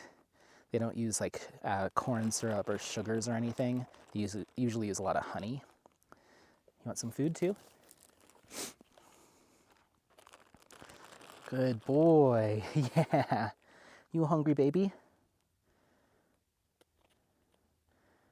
Good boy. Sorry. Oops. I'm so sorry. The thing was over the camera. I hope a lot of you listen to this because I'm sure there's times where it's like, Anthony, we just can't see anything. What are you acting so spooked about? Do you hear something? He's also been acting kind of like sketchy around his food. Like I'll feed him, and sometimes like I'll take a step in the kitchen as he's eating. He's like, oh, like I'm gonna take his food or something. I don't know why he gets so. He's been acting a little funny around food. I don't know. You've heard me not complain, but just talk over the past couple of weeks. His eating habits have definitely changed. At a year old, just doing funky stuff, but he still eats. But my new weapon to get him to eat now, I think I've mentioned it, is mackerel. He freaking loves mackerel. And so I've just been buying canned mackerel and water, and it is high in sodium. They do add a little bit of salt to that, so I can't give it to him all the time, but I just put a little teensy bit in his food with a little bit of the water, and he goes nuts. And then the other thing that he loved is I steamed catfish for him, and I reserved the water that I steamed the catfish in because it had like oil in it from the catfish. So all those yummy, fishy, omega fatty oils were just floating in that water. So I saved it. Oh yeah? What happened? What are you excited about? Let's go. So I saved it, and I've been pouring that over his food, and he eats up every little bite, and he's licking the bowl and slamming the bowl around trying to get every last drop. And so I'm like, okay, now I figured out how to get you your food. I just have to put a little mackerel juice in it, or a little catfish water. And the catfish water actually kind of turned solid a little bit. I think there might have been a lot of collagen or something in it, but it almost kind of became a gelatin. So I just had to like break that up and then chop it up in his food. So he gets a little bit of that. He gets a little splash of goat's milk. He gets a little splash of fermented sardine broth, which is, I guess, once again, high in omega-3s and 6s, and there's a lot of probiotics in it, so he gets a splash of that. He gets a little sprinkle of his sprouted seeds.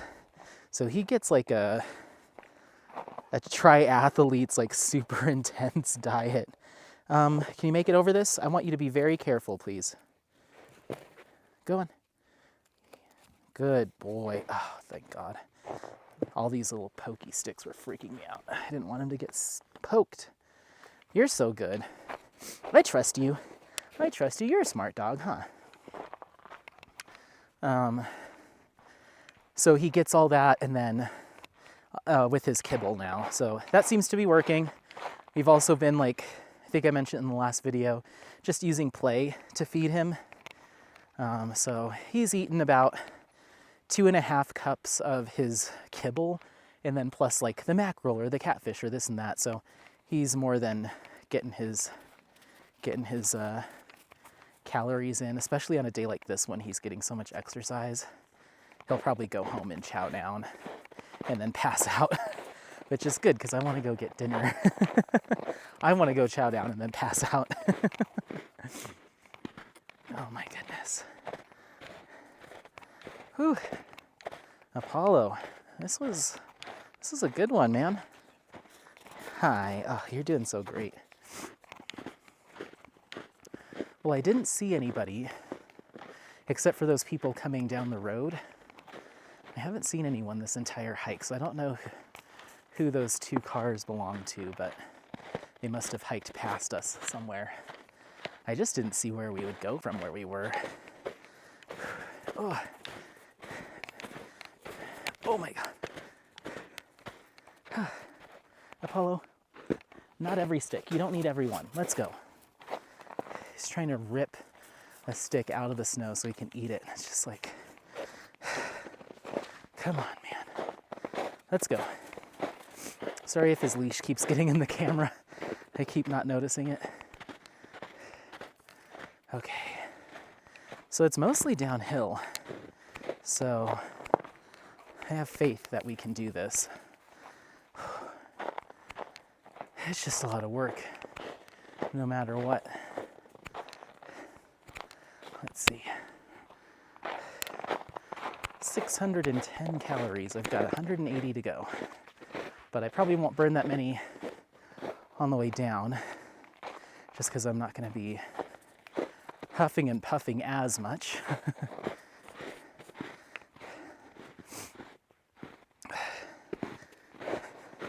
So yeah, I've got my backpack on me, plus the strap for the camera. Oh gosh. Oh. Plus his leash around the back of my neck, so it's draping over me. That's what keeps getting in the camera. So I've just got like so many accessories on me. Looks like I'm on some sort of like long mountain adventure trek. I'm just all like covered in gear. Oh, and then I was going to mention, when I went to Lovell Gulch Trail this last time, a couple weeks ago, that you probably saw it, I mentioned that my water container, I needed to replace it because the little tip came out, so it was just dripping water everywhere. Well, we got back to the car after that hike, and I forgot to mention that I found it sitting there on the floor, on the ground. So I was able to pick it up and snap it back in. Apollo, this doesn't feel right. Did we go up this? Maybe I just found the trail, because I don't remember going up that. Oh no. We're turned around. Hold on. I think I just found the trail. I'm like, wait a minute. I would have remembered coming down that. Okay. I think we came through here.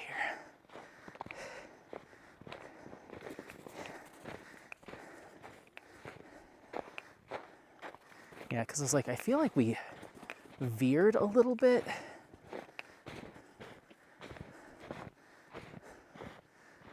Hi. Oh. It's like, yeah, we veered a little bit.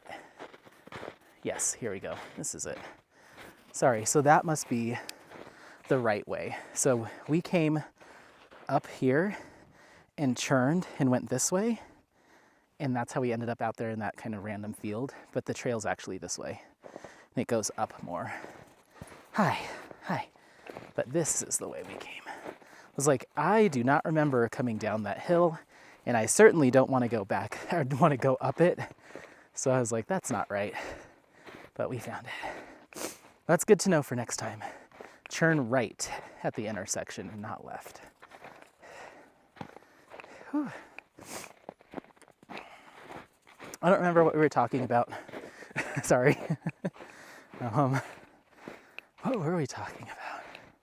I don't know. Okay. Hopefully he gets all of his zippies out. because I don't think I'd be able to hook him up on his leash right now. He's so like into eating every piece of dirt and poop. Let's go. Let's go. Yeah, he's in his mood. He's in his panic mood.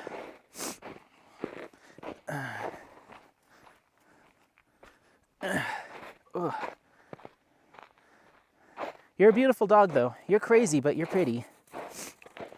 Yeah, he's playing keep away with me. And he thinks I don't know what's happening. Whew. These are some steepies. If I eat it, it's just snow. I'll be okay. Oh. Oh.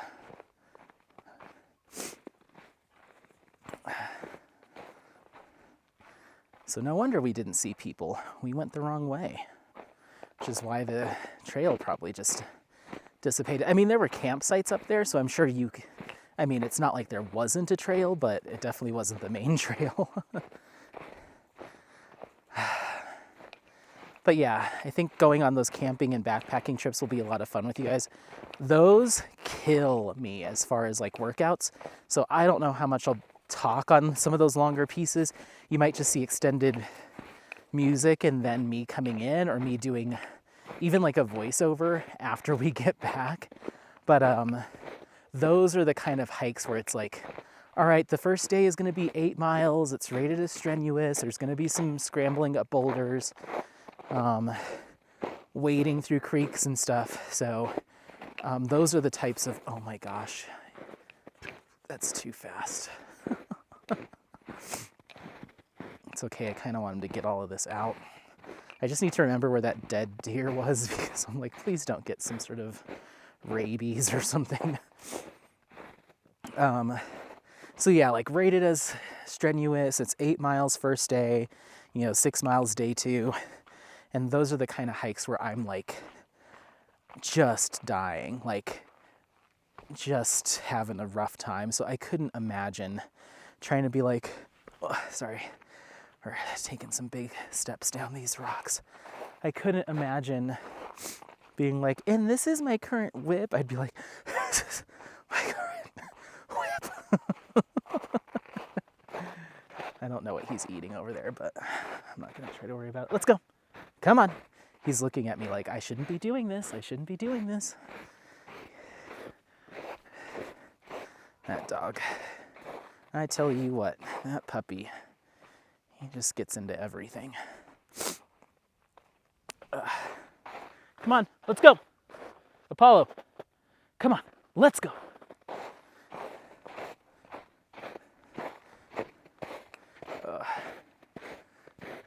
So yeah, just really pretty, big open clearing. I love it. I love it. I hope you enjoy it too.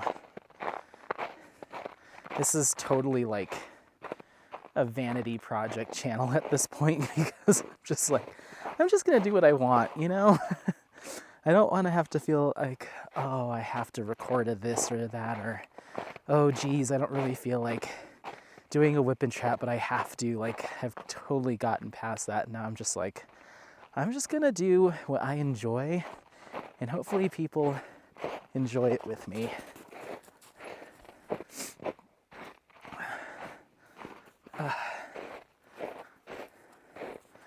But yeah, this little guy he's getting his money's worth out of this one. Okay, sorry about that. We ran out of battery. It just popped in a new one, and we're ready to go. So, if you think of how long that clip was, or the video's been up until this point, just imagine that times 3 is how much I can get done with my current setup. Well, it's a long time, but on those multi-day trips where there's no electricity, I'm like, I could do with 6 times that much, So, we'll see. I don't know how much just those battery packs are. Yeah, I don't know how much just those battery packs are.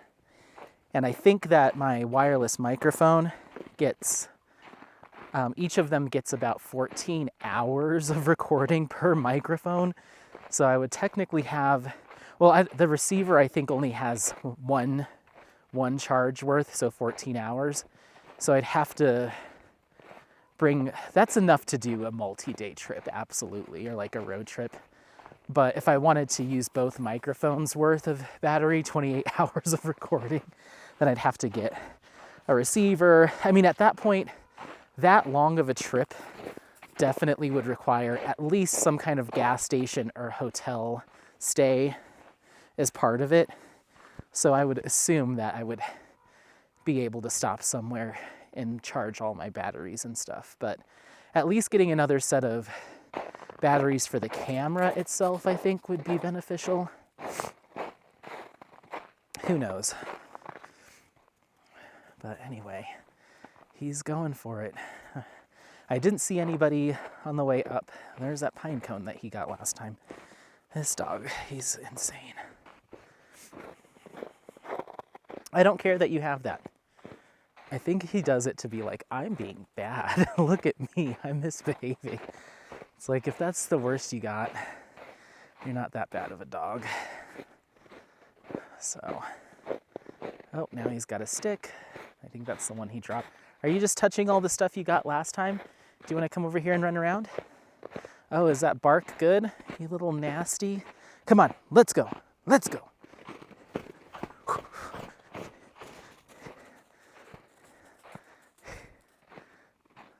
Let's go.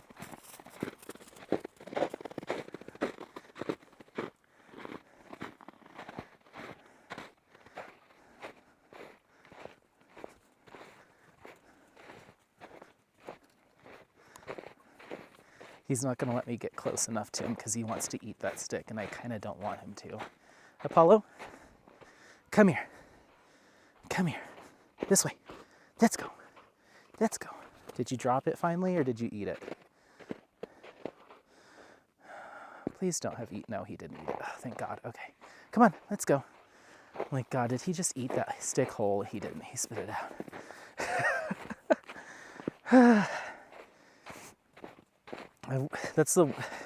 It isn't something that he needs to stop doing. Like, dogs like sticks, but I wish his instinct wasn't so strong of just put everything in my mouth.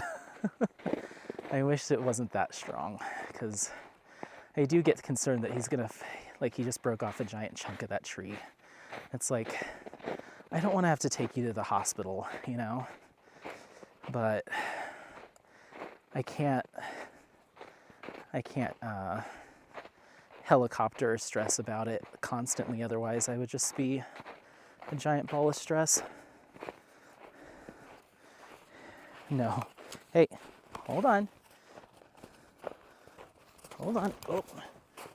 Do you have anything in your mouth currently? No. Okay, let's go. Stop. Sorry, guys. Go. Leave all the sticks alone. It just concerns me because I'm like, I know you can't digest that. Here comes another bunch of sticks. All right, I'm gonna stop. Otherwise, it's gonna start to stress me out.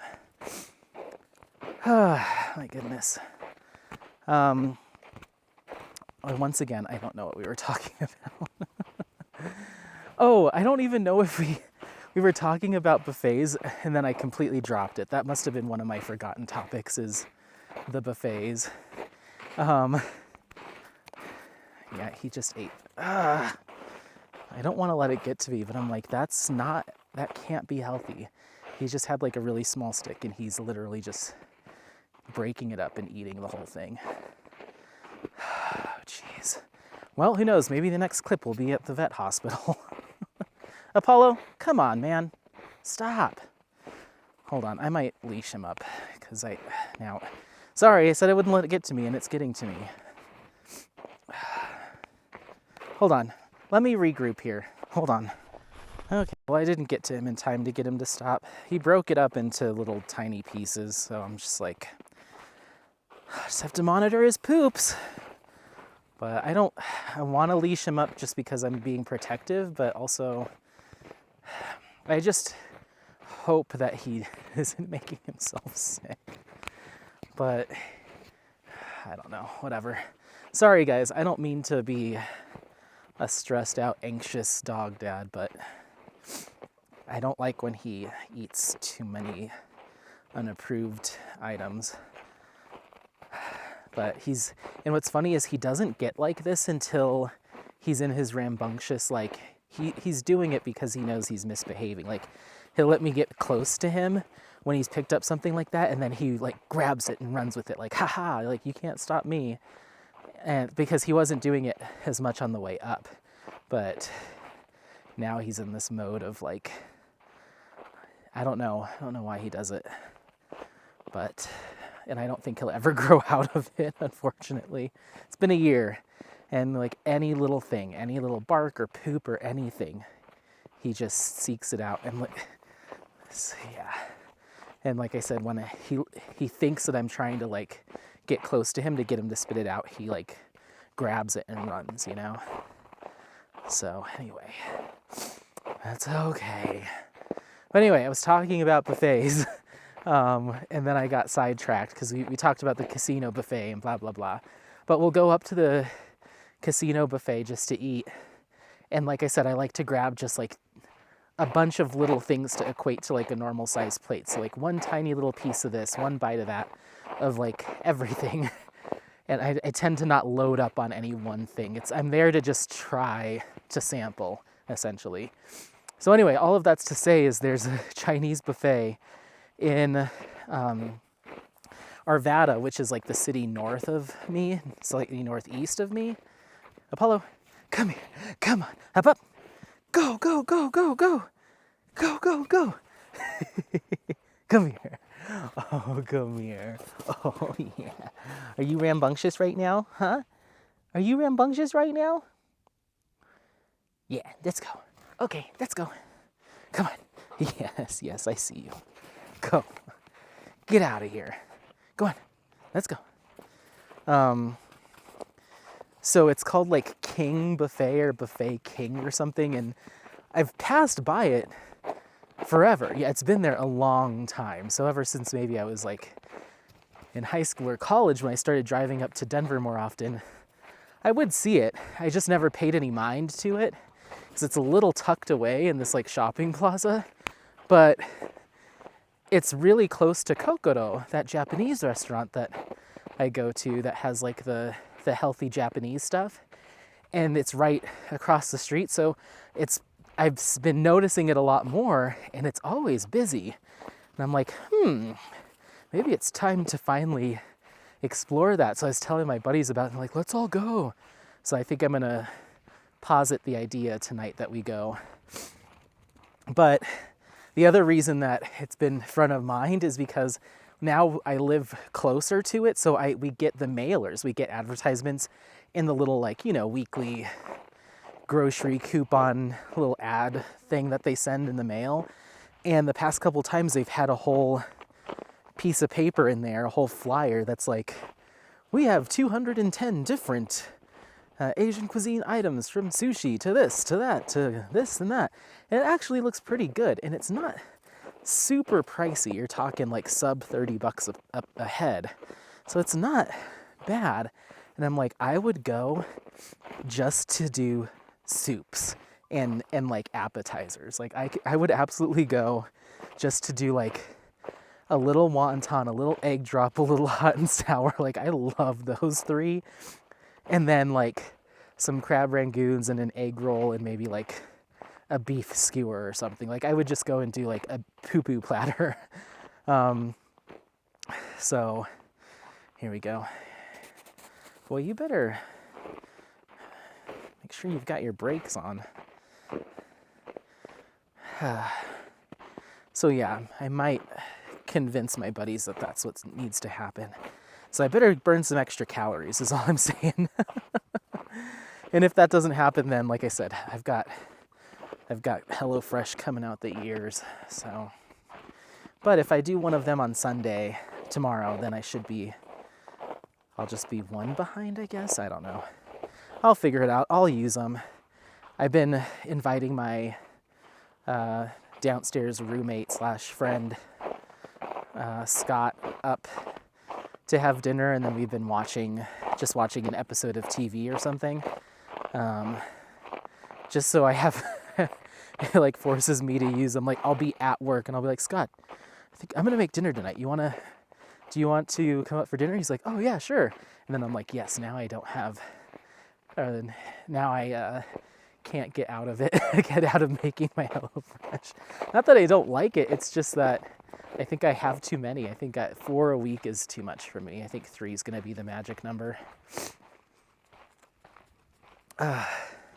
So we're coming back down. I think I stopped right around here last time, or when I was listening to my podcast and you guys were listening to music and my boss was texting me. I think it was right around here because I was like, oh wow, this is really pretty.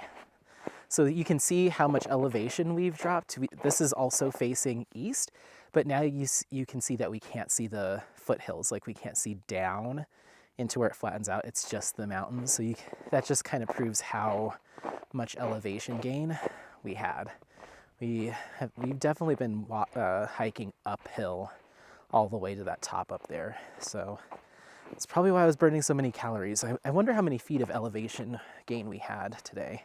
I think I should be able to tell on my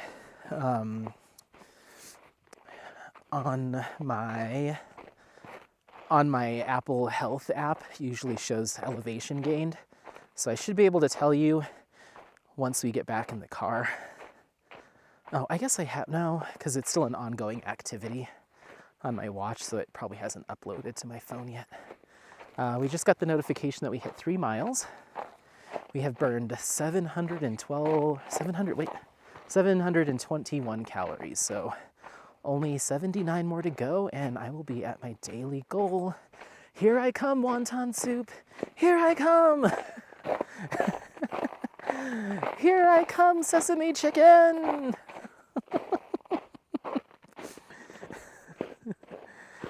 Oh my goodness. This is steep. Oy. Let's go. Let's go. My little poop patrol. If I probably could slide on my butt and just sled down this, you can kind of see how it just becomes like a little chute. This is a little sketch. This is a little sketchy. Don't knock into me, please. Thank you. Whew. Yeah. You can see quite the little drop off here. Not too bad. Probably wouldn't roll that far. Ugh.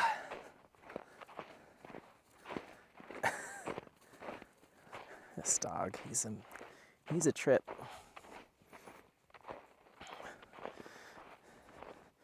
Okay, here we go. Go down sideways, when in doubt. Okay. These shoes are doing surprisingly well for being like road, like running shoes. Let's go.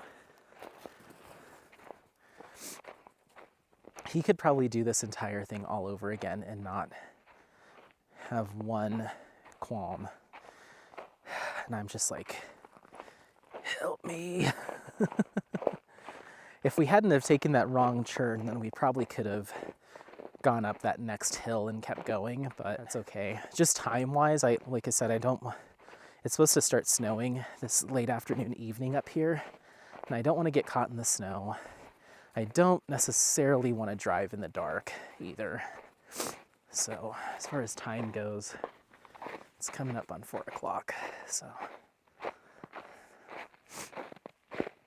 like 3:40. Good boy, that's smart. Oh. Whew. My knees. I should also start looking at like taking some glucosamine and like collagen supplements and stuff, because I have not so much my hips. Only when I'm cross-country skiing do my hips start to ache a little bit, but my knees, especially when I'm hiking and it's a very uneven terrain. Let's go. Let's go. What did you find? Look at him. What did you find? What is it? Let's go. Let's go. Come on. Ew, probably something dead. Okay.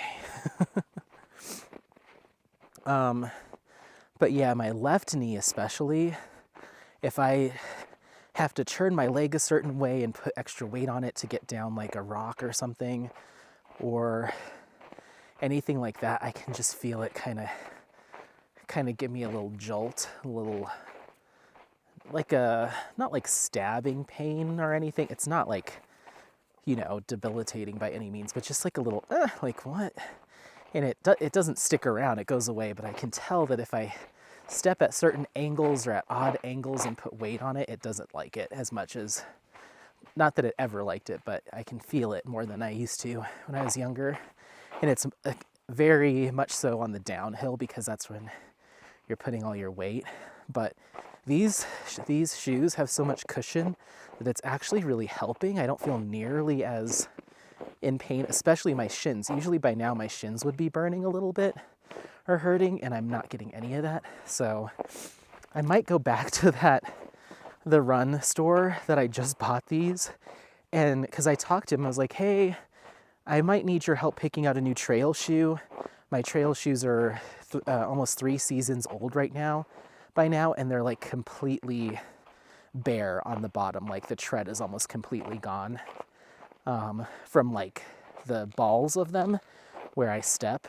I think this is the 3rd summer I've had them, and they're just almost worn flat. So like if I was wearing those right now, I'd absolutely be slipping everywhere. So I only wear those when it's dry now because there's no grip.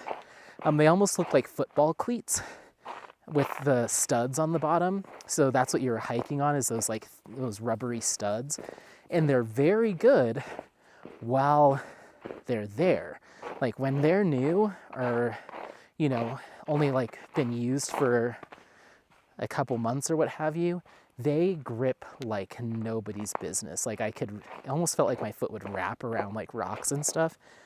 But when they're bald, they just become like just flat slick. So it's kind of like, it's a really good shoe, but you have to be willing to buy them frequently because they wear down quickly. So anyway, so I need new trail shoes. And those also didn't have a lot of cushion. But I was talking to the guy at the run store that I went to, and he's like, yeah, just let me know. We actually have Hoka's, like the same shoe that we just put you in, but a little bit more of a robust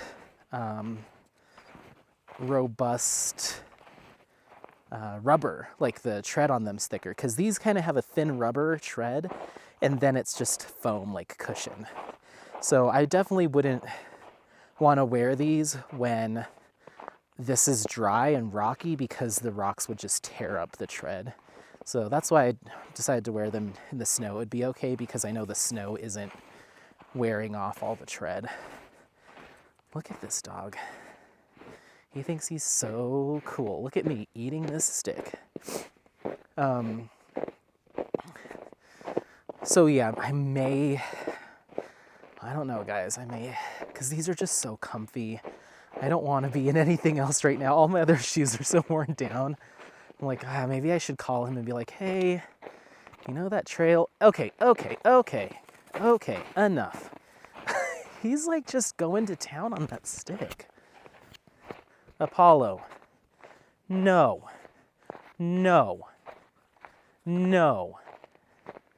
You're in trouble now. Yeah, you're in trouble now. Get out of here. You're in trouble now.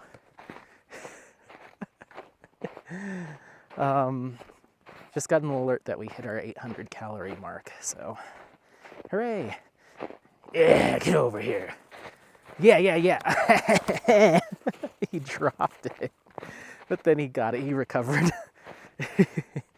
This is actually kind of good. I wanted him to get some good runs. Give me that. Give me that. Give me that. Give me that.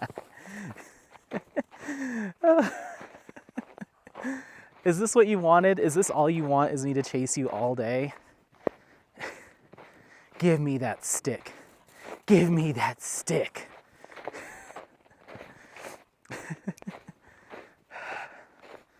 God, this dog. He's too much. He's too much.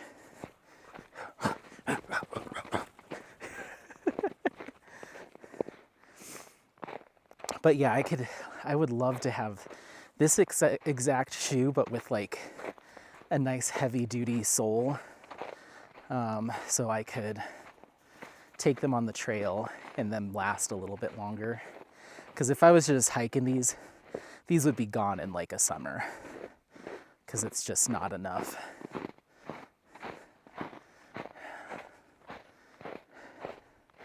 But anyway. Are you done eating that entire thing? You're almost done with it. Yeah, haha. You got one little chunk left. And the other I scared him away from. That's weird. Like, see, like, you'd think that he'd just snap that off and run with it, but he sniffs it and keeps walking. Like, it has to be already on the ground for him to want it. Ay, ay, ay. I guess dogs eat worse things. Come on, let's go.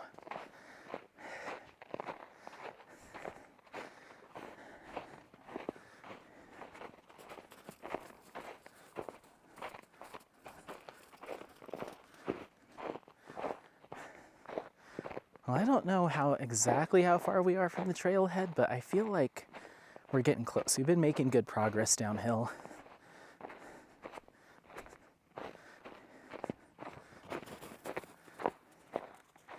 It almost sounds like somebody, like a off in the distance voice, but it's just my canteen in the back, like the water sloshing. I'm like, what was that? And then I take another step, it's like, blong. I'm like, oh, it's just the water. What do you smell?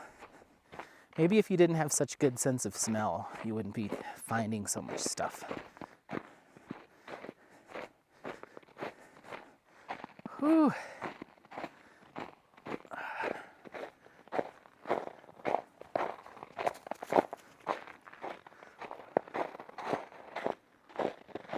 Looks like there's a little trail map up here. Let's go check this out.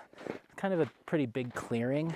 I know there's got to be a lot of off-roading vehicles that come up here, and that's why we're seeing those gates and stuff. But this is like big as a road. Come here. Come here. Let's go. This way. This way.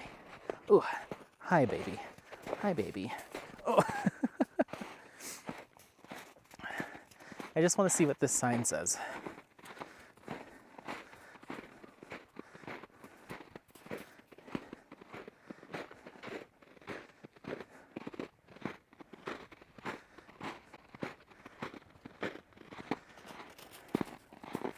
This is definitely an off-roading trail. Lucky the snow is stiff enough that it's supporting my weight for the most part. Yeah,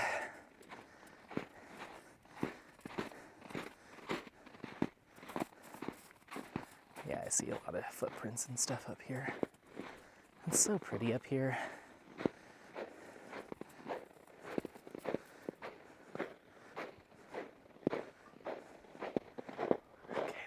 Let's look at this area information. Oh, looks like we've got another trail. Nice. There's just so much around here. Okay. Coulson Gulch trailhead. There's no established creek crossings. Make sure to carry a map. Stay on the trail. There's all sorts of different ponds. Cool. Fires. There's mountain lions up here. There is shooting. So just be mindful. There's fishing. Be bear aware. There's bears up here. Yeah. Carry sun protection, bug repellent. Did you know you can download the Boulder Ranger District Motor Vehicle Use Map for free? Didn't know that. Well, now I know. Beautiful view. Let's keep going. You ready? You're doing great, buddy. You're a little squirrely, but you're doing all right.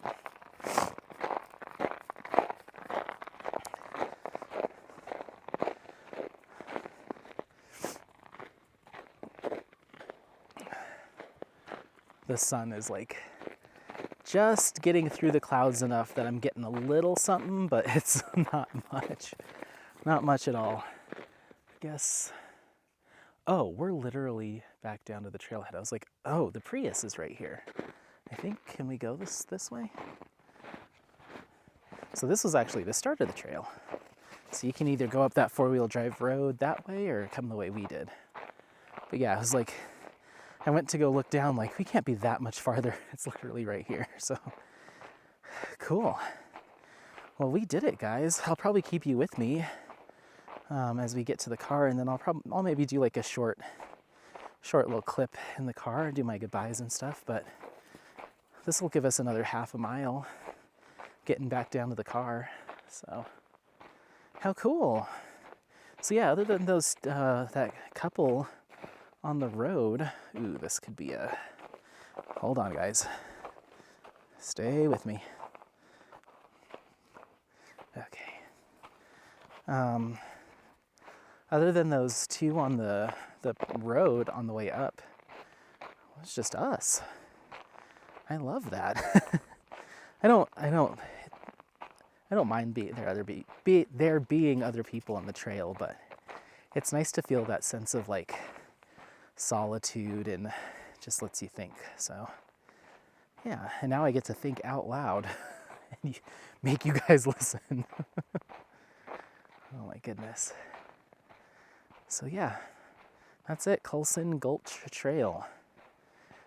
A total of a 6 point something, but we only did half. So we are at 3.6 right now. So that'll put us at about 4 when we get back to the car. So that's not a shabby hike, a nice 4-mile hike.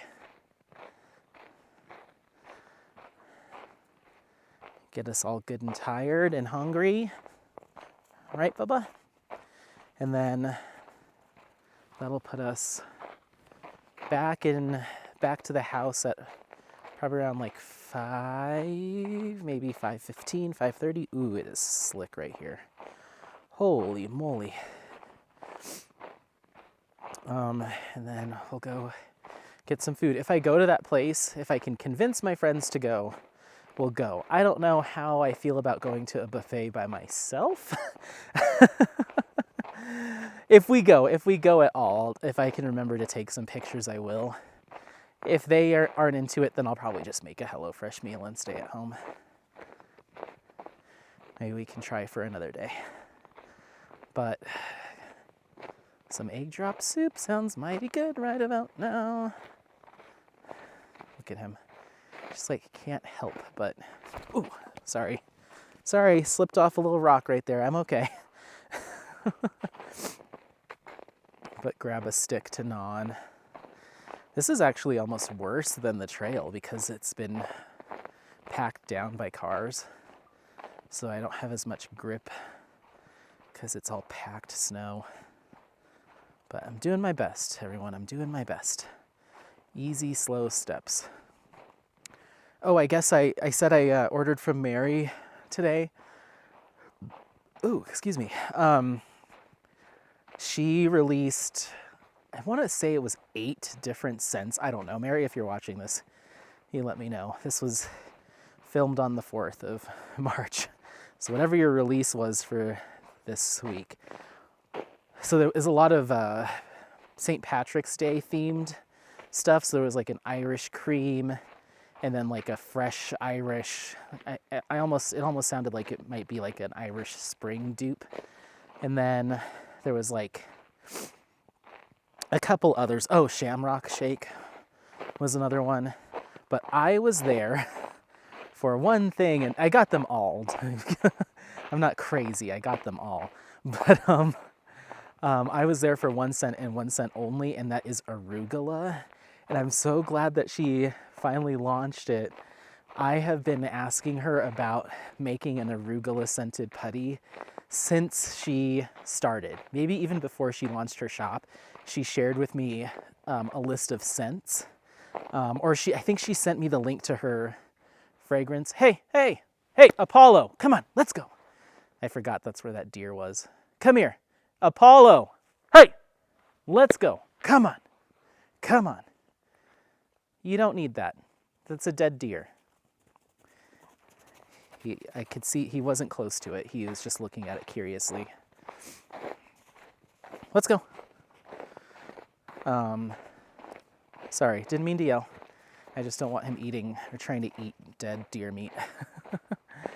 Let's go. Let's go. I might actually put him on his leash here in a second because we're getting close to the car.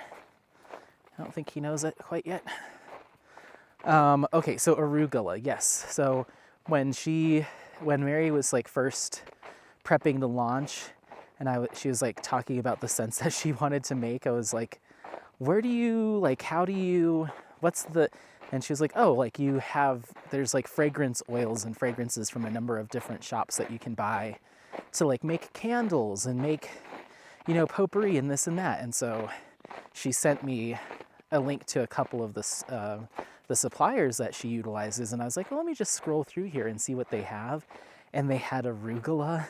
And I was like, Mary, you must make arugula putty. Like, it's not I don't think anybody else has made arugula putty. And it's such a good taste. I'm curious to see what the smell is like. Because arugula, I'm sure I've said this before, is like not only my favorite like leafy green, but it's one of my favorite foods in general. I will slip arugula into every salad, every sandwich, every wrap, put it on pizza. And I didn't really discover it until I was like, just like a couple years, like, I mean, I knew what arugula was, but I wasn't cuckoo bananas for arugula like I am now until like a couple years ago. I just was like, or maybe it was even last year, I was like, this is the most underrated leafy green. Why doesn't everyone only eat arugula? Like, it's got like a pepperiness to it. It's so good. And so I will literally just sit there with a bowl of arugula, like popcorn, and I'll just eat it. And so I was like, please make this. And I was like, I don't know if she will. Like, I don't think anyone's gonna want an arugula scented putty. So I was like, it's not something that would probably sell well. So I won't hold it against her if she decides like, I can't make a whole batch of putty that no one's gonna buy, The same with the chicken feet cover minder she did for me. Just like, no one else is gonna buy that. She did tell me that somebody else bought one. So I think she sold 3 so far, 2 to me and 1 to somebody else. Yeah, I'm here in the road. Apollo, easy, stay, good boy. Okay, you've redeemed yourself with that one. Whoop, whoop, whoop, hold on. Apollo, easy, stay. There you go, okay. You've redeemed yourself. That was a good clip in. So I didn't think she was gonna make it, or I wasn't expecting her to make it because I figured who's gonna want that, but she did it. She did it anyway. And so I can't wait. It came out today with a matching cover minder. You can get it as a bundle.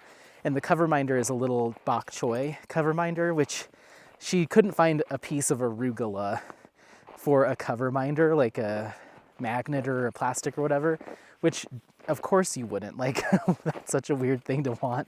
But she did find a little baby bok choy. And I like bok choy too, so I think it was a good match. So I ended up ordering 2 cover minders and 2 bundles. So I got 2 putties because I know I'm gonna love it. And I'll have to do an unboxing of it. But let's go. But I got 2, that way I can use one of the bok choy cover minders on my kit, and then I want one on my fridge because that's where the bok choy goes. So I got 2 of those, and then Apollo's stopping at every thing he can possibly grab with his mouth. It's just I feel like it's just him just being a ornery teen. Like, look at me. You can't do anything about it. Okay, enough. We get it. You know how to eat snow. We get it. You're great at it. So yeah, I got that, two bundles of that, and then I think there was like 7 other scents that came out. I think maybe 5, I don't know, but I got one of each. There was a fruit. Wait, is it Fruit Loops? Lucky Charms. Lucky Charms? I think. Yeah, that makes sense because of St. Patrick's Day. So yeah, some sort of cereal. I think it's Lucky Charms. And then a lot of like Irish themed scents. So they all look really cute. I'm excited to see them. I'll do an unboxing. I feel bad because I've been slowing down purchasing just like accessories and stuff. Just because I'm like, I have all the pens I need. Like, for some reason, I'm not in the pen. I've never been in the pen collecting mode. My big diamond painting pen splurge was from Enabler's Outpost, and that was mainly I got one of each of their different sizes except for a thin. I got a standard. I got like a thick CK, and then I got one that's thick with like the 2 C's, like the extra thick pen, just because I wanted to see what would feel good in my hand. And it turns out the biggest one worked best. So if I can catch one of the releases and find another thick with 2 C's pen, I'll probably snag it just so I have a couple to switch from. But right now I pretty much exclusively use that pen. So I'm like, why do I need to buy more? I found the style that I like, these extra thick pens, and not very many shops make them that big, if any. So I'm like, I'm not going to buy more if I'm not going to use them. So I have like, I think right now my pen stash has all Enabler's Outpost. I've got like 4 or 5 of them. And then 2 from Norse Alchemist, just because I really like the wood and resin blend. And then I have 2 or 3 from Distracted by Diamonds that either came in a gift set or Robin sent them to me just as a, here, have this. So that's kind of what I have. I'm not really shopping for pens at all. I'm not really shopping for trays. I have all the Mooney Made trays I need. I would really love to have all of her magic trays, like the special edition or specialty colors.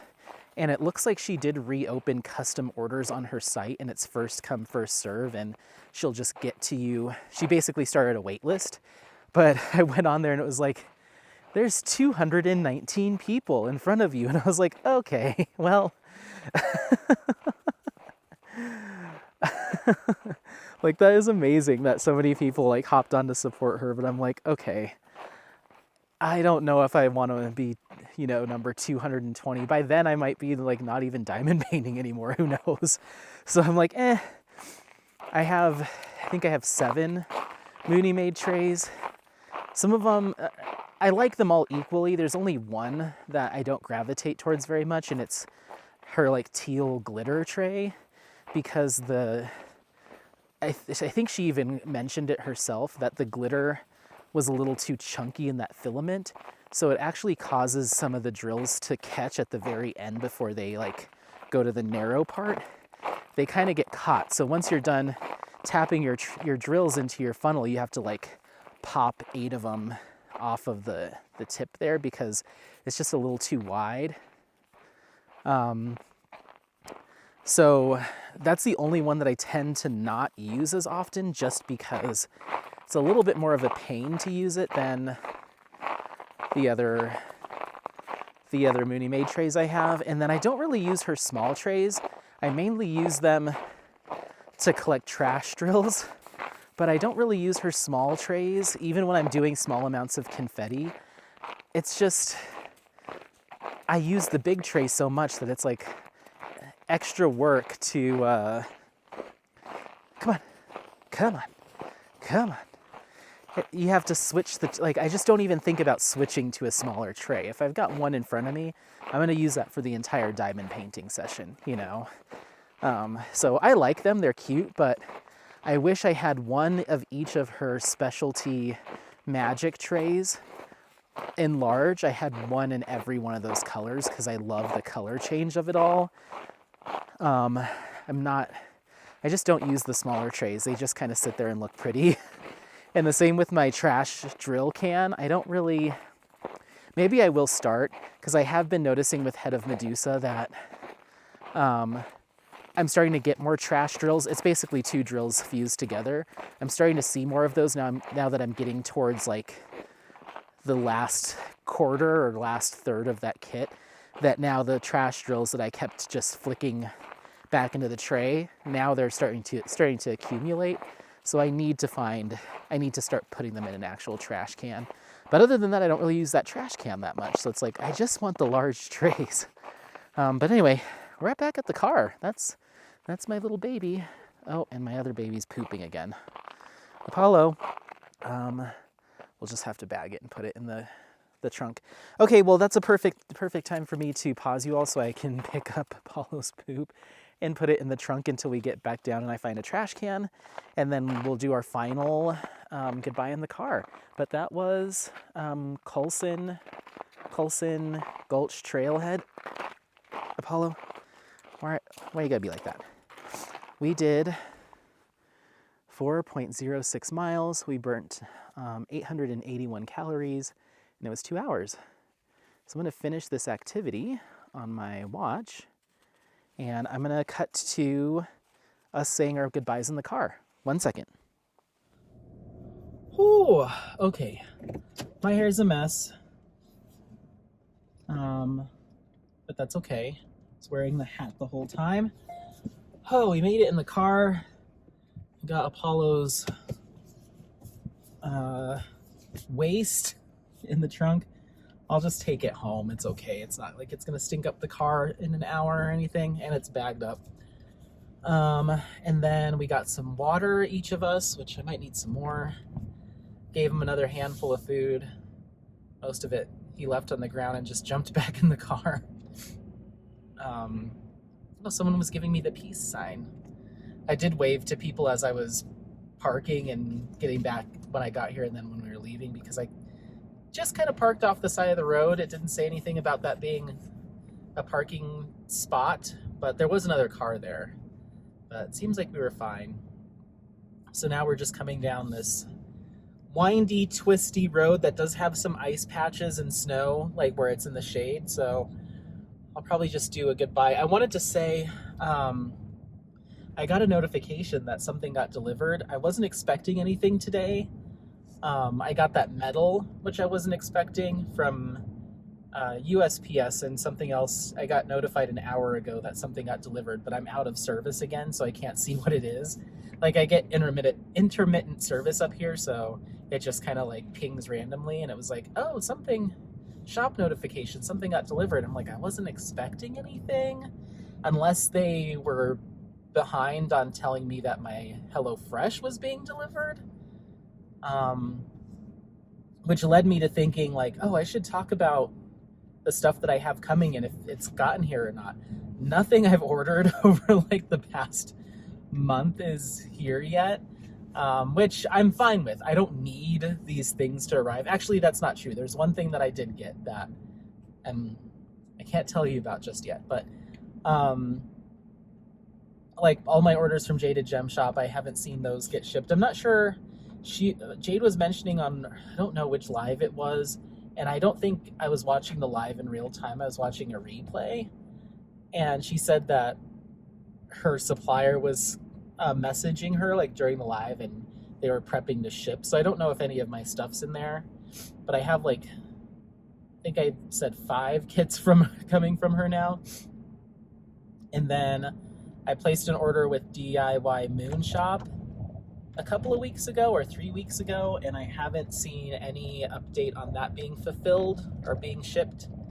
So I haven't seen that. And then I have an order from Treasure Studios Arts or Studio Arts that I put in, but it was kind of funny. And of course, I'm sure I've said this before, but it was kind of funny because I placed the order and like immediately the next day I got a like, if your order is between this, and mine was like second to last on the range that they mentioned. If your order is from this to this, we had a printing error. And I'm like, I just placed that order 2 days ago. I'm sure that it couldn't have already been sent to the manufacturer and printed. But anyway, my order number was part of that batch. And I was like, we experienced a printing error with these orders, so they will be delayed by another number of weeks. And I'm like, I wonder if they, and I have no idea. I've never ordered from them before, but my first thought was like, there's absolutely no way that this got submitted to their manufacturer, was already next in line to be printed, and got printed and printed incorrectly all in like less than 48 hours. It's like, I wonder if they send out those emails. Once again, I'm just speculating wildly. I'm wondering if they have those emails prepped in every batch of orders. They just send that automatically to give themselves some more time, which is fine. If they need the extra week or 2 or 3 weeks to get stuff done, if they're behind or if their manufacturer is moving slowly, I get that. We're not too far outside of Lunar New Year. I totally get that. Like, if they need that time, but I think it's funny sometimes the way companies will try to, like, they can't just say we're running behind. Like, I guess to certain customers that's not good enough. So they have to like come up with some sort of like, there was an issue and that's why there's a delay. But I would almost prefer it if they're like, hey, thank you so much for your order. We are backlogged. There's a bunch of stuff going on and you'll get it when you'll get it. Like, I would almost appreciate that kind of honesty rather than like, that order that you placed yesterday was printed but wrong. It's like, I don't think so. Maybe it was, I don't know, but I just thought that was kind of funny. So anyway, so yeah, I haven't gotten any of those kits that I've ordered over like the past weeks, month. But it's okay. I don't need them. And even if I got them all today, I wouldn't be getting to them for who knows how long. And I'm still waiting to hear back from Jade. I had asked her to put together, what is it called? Garden of Earthly Delights. I asked her to put together those 3 different cross-stitch conversions for me. And last I heard, she was still working on the rendering and working on getting it converted to a cross-stitch pattern. That was about a week ago, so I'll probably have to check in with her and see if there's any progress on that. Once again, I'm not trying to rush her. I know she's got a lot going on, and I don't need them right away. I was considering using one of those for Summer with the Masters, potentially, so I'm like, kind of the sooner the better. That way it gets ordered and all that stuff, so we have it before June. Woo, a splash. Whee! But if not, it's not the end of the world. I'll have plenty of others. And then I have one other, and then I asked her to do that custom using one of Hana's images. And then I have one other one that I have one more that I'd like to order, but I'm not going to do it yet. Some things need to be figured out before I do it. And once again, I'll explain more when I can, but there's one more cross-stitch conversion that I'd like to order. It's another old Masters, so. Any hoozle bees. Well, we are back on the highway, the two-lane highway that kind of snakes up through the foothills into Estes Park, and we're headed back down towards Lyons. So we're on our way home. We're probably about an hour and 20 minutes from home. So yeah, I'll get home at 5:30 today. And then I'm going to try to convince at least one friend to embark on a culinary journey across Asia with me, all right here in Colorado. And if I can remember, I'll take pictures. Who knows? I might just say, forget it. I'm going by myself. I don't care if I look like a total maniac glutton going to the buffet alone. But like I said, I don't eat a ton. I just like to, I like options. Just like diamond paintings. I'm not going to do them all at one time, but I'd like to have, 70 and 80 to pick from. Okay, so yeah, that's it. I can't think of anything else I wanted to chat about. We've really covered it all. And once again, thank you all so much for, still continuing to hang in there. And I feel like I don't even have to say it. Like, I know that people enjoy these videos. I see it in, how many people watch them. I see it in all the engagement that I get. So I'm not worried that like people are going to get turned off by the length of these, or the fact that I haven't really shot a video in front of a diamond painting in quite some time. I just hope that you guys like coming along with us and exploring Colorado with me, and exploring different restaurants and different activities. I hope that I get to keep doing this for a long time. There's a little pie shop over here. It looks like it's open. Huh. They have like a little pie and peanut brittle and fudge, kind of like roadside thing to stop at. But yeah, I hope that you guys all, enjoy this just as much as the other content that I do. I will actively try to film something at the crafting table, but no promises, absolutely no promises. Just know that I'm still working on stuff. I'm still cranking through stuff. And if you want more consistent, like, progress update stuff, if you don't mind it in just like a little snack size version, then check out Instagram, because I still, it's easy for me just to snap a photo at the end of the night or after a diamond painting session and then use that for a post, versus like an entire video. So I post there. I try to post there pretty regularly. Since I've been focusing so much on Head of Medusa, I haven't been posting there. Like, maybe I used to do almost every day, and now I do like every 3 days, a couple times a week. Just because it's like, here it is again, only with 800 more drills on it. So I try to wait till I've made it a significant dent.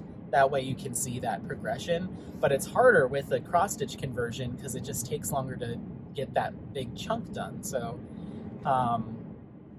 yeah, but I was switching between Polani and Head of Medusa on Instagram, but I really just want to focus on Head of Medusa because I've got big plans for cross-stitch conversions the rest of the year, and I don't want them to start getting too much of a backlog of them.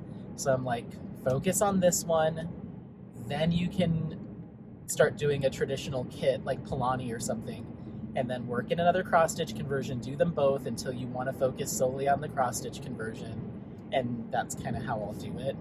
But yeah, the other thing, maybe this will be a project for tomorrow, is my Google Keep is not updated at all. It's very far from what I currently have. I think the last time I updated it was after, or maybe either just before or just after Black Friday. And so anything that I've purchased since then, I think even the kits that I bought for Cyber Monday and Black Friday, I don't think are on my Google Keep. So it's been months since I've gone on there, and I'm trying to scroll through my stuff and figure out destashing, but it's hard when you can't see all of your kits. Like, I don't know everything I have. And I'm sure I could, by memory, just kind of think about what my purchases have been, but there's some older kits in there. Yeah, it's just not clean. That Google Keep just isn't clean. And I think it isn't even accurately reflecting my current whips and finishes. Like, I think I still have, like, the Rainbow Unicorn is still on there, like stuff that I've already completed. So I need to update all of that. And it's very helpful when it's updated, but when it's not, it's like, wait, I'm missing like 20 kits off of this thing. And wait, I finished that one, or that one's now a whip and it's sitting in the library of things to do. So I just need to clean that up. I also try to go through and put, I'll put hashtag to be unboxed on a kit. That way I know that I haven't unboxed it yet. And I need to update that because there's a number of kits in there that have been unboxed at the time of now that still say hashtag to be unboxed. So there's just a lot of back of the house admin stuff that I need to do. I need to upload a couple of videos. I've just been putting all the clips onto my hard drive, but I haven't actually edited them together. I think I've got 2 vlogs, so I've got to work on that. I need to work on the event stuff. We ended up canceling our meeting this week. I hope we do one next week, but we're trying to put a Facebook group together for the for the event. That way we can start uploading our videos to it, start creating posts around like how to do cross-stitch conversions. So I think it'll be very important for us to get that going. And I want to put a Q&A tab, but I just have to sit down and build out the group. I just haven't had time. So maybe I can get on Canva tonight and just crack open a bottle of wine and just start doing a lot of computer work. Put on a podcast or something and just get some computer work done, because I've just been trying to I've been very busy doing stuff, just outside of crafting. So the moments that I do get to sit down in the craft room, I just diamond paint, because I'm like, I'd like to get some of that done. And then I don't do all my admin stuff. So I think tonight, maybe we'll just make tonight an admin night and not diamond paint. Because I definitely do. Here's the honest truth. And I'm so sorry, I didn't mean to chat this long. I very much am interested in still doing this cross-stitch conversion event. Like, it is the event for me. But now that I've been devoting a lot more time to getting outdoors, being more socially active with my friends, and doing all that stuff, and that's taking a bigger chunk out of my crafting time, like the commitment to the event has felt, I don't want it to feel like this, but I feel like I've been putting less of the focus, or I'm just not like I was a month ago, where I was like, yes, and we'll do this, and we'll do this, and let's do this, and let's contact all these potential sponsors, and let's go. And now it just is in the back of my mind, like, oh, I should really do that, So that excitement for the work of it has kind of waned a little bit for me, just because I'm trying to devote less time to diamond painting and get outside more, be more active, all that stuff. You've heard me, talk about this transition of how many hours I have in the day versus what I do with them. So I just need to, I can do it all. I just need to, tonight, not diamond paint, maybe go out with friends, maybe go to the Chinese buffet. If not, make the HelloFresh and just sit in front of my laptop and try to get a lot of this stuff put together, because it'll feel so much nicer. I feel like I have that event hanging over my head right now a little bit, and we're still months and months away, but we've been getting a lot of questions, or at least I have. I don't know if Hannah and Sophie have, but I've been getting a lot of questions of like, I don't even know where to start, or I just got my kit, I just ordered my kit, can you let me know XYZ? I'm really excited. And I feel so bad because people have been hearing about this event through other crafters and creators. Shay's mentioned it a couple of times. Other folks have mentioned it. I think Katie, not sure if she's mentioned it or not. But just a lot of people have been, chatting about this event that's coming up and how they're either excited or have a lot of questions before they're interested in getting a kit. And I just want to get all this stuff up and running for people before it gets too late to order a kit. Like, we need to have all of this done by like August at the latest, as far as like making sure everyone has what they need to place an order in August. That way they have it by October.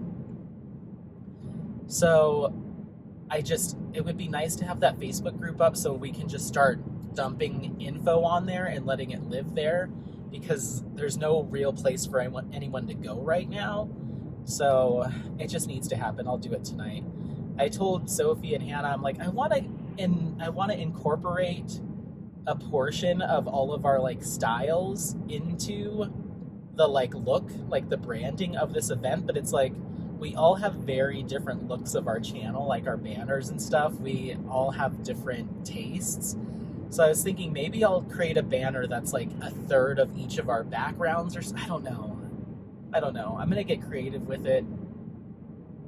I don't know. And then I'm like, how do I incorporate the words cross-stitch conversion? So I was almost thinking of like having the image be an image of a cross-stitch pattern, and then fade that out as it goes off to the side, and then it fades in a diamond painting. So it looks like one image, but it transitions from cross stitch to diamond painting. I don't know. I'm just trying to figure out a way to like incorporate what the event is with our own personal style. So that'll be fun to mess around with tonight. I'll do that tonight, either probably after dinner.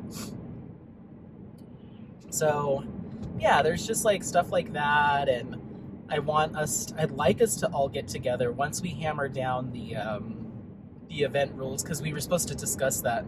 I think the past 2 meetings have been canceled. Everyone's just busy and got stuff going on, which I totally understand. I can be a stickler for like if we set something up, let's do it, but I'm not gonna be that guy that's like, we committed to like blah, blah, blah, blah, blah.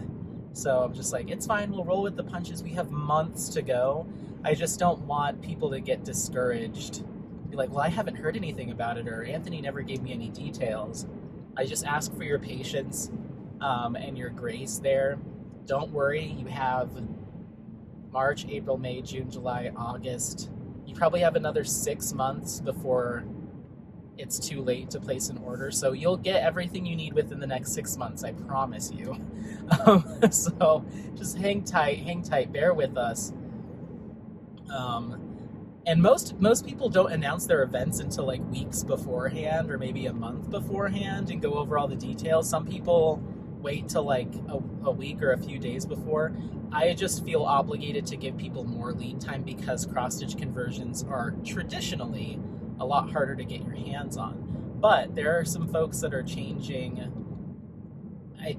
that, because I think there's a lot more interest in cross-stitch, and that's the other reason. I feel like there's this like building interest in cross-stitch conversions that there wasn't before, and I'm not sure that's because I started one, or this event's been announced, or more people in general. It's just becoming more of an interest. I should have gone. Oh, I can turn. Yes. I thought I was gonna miss this little turn here, but I got it.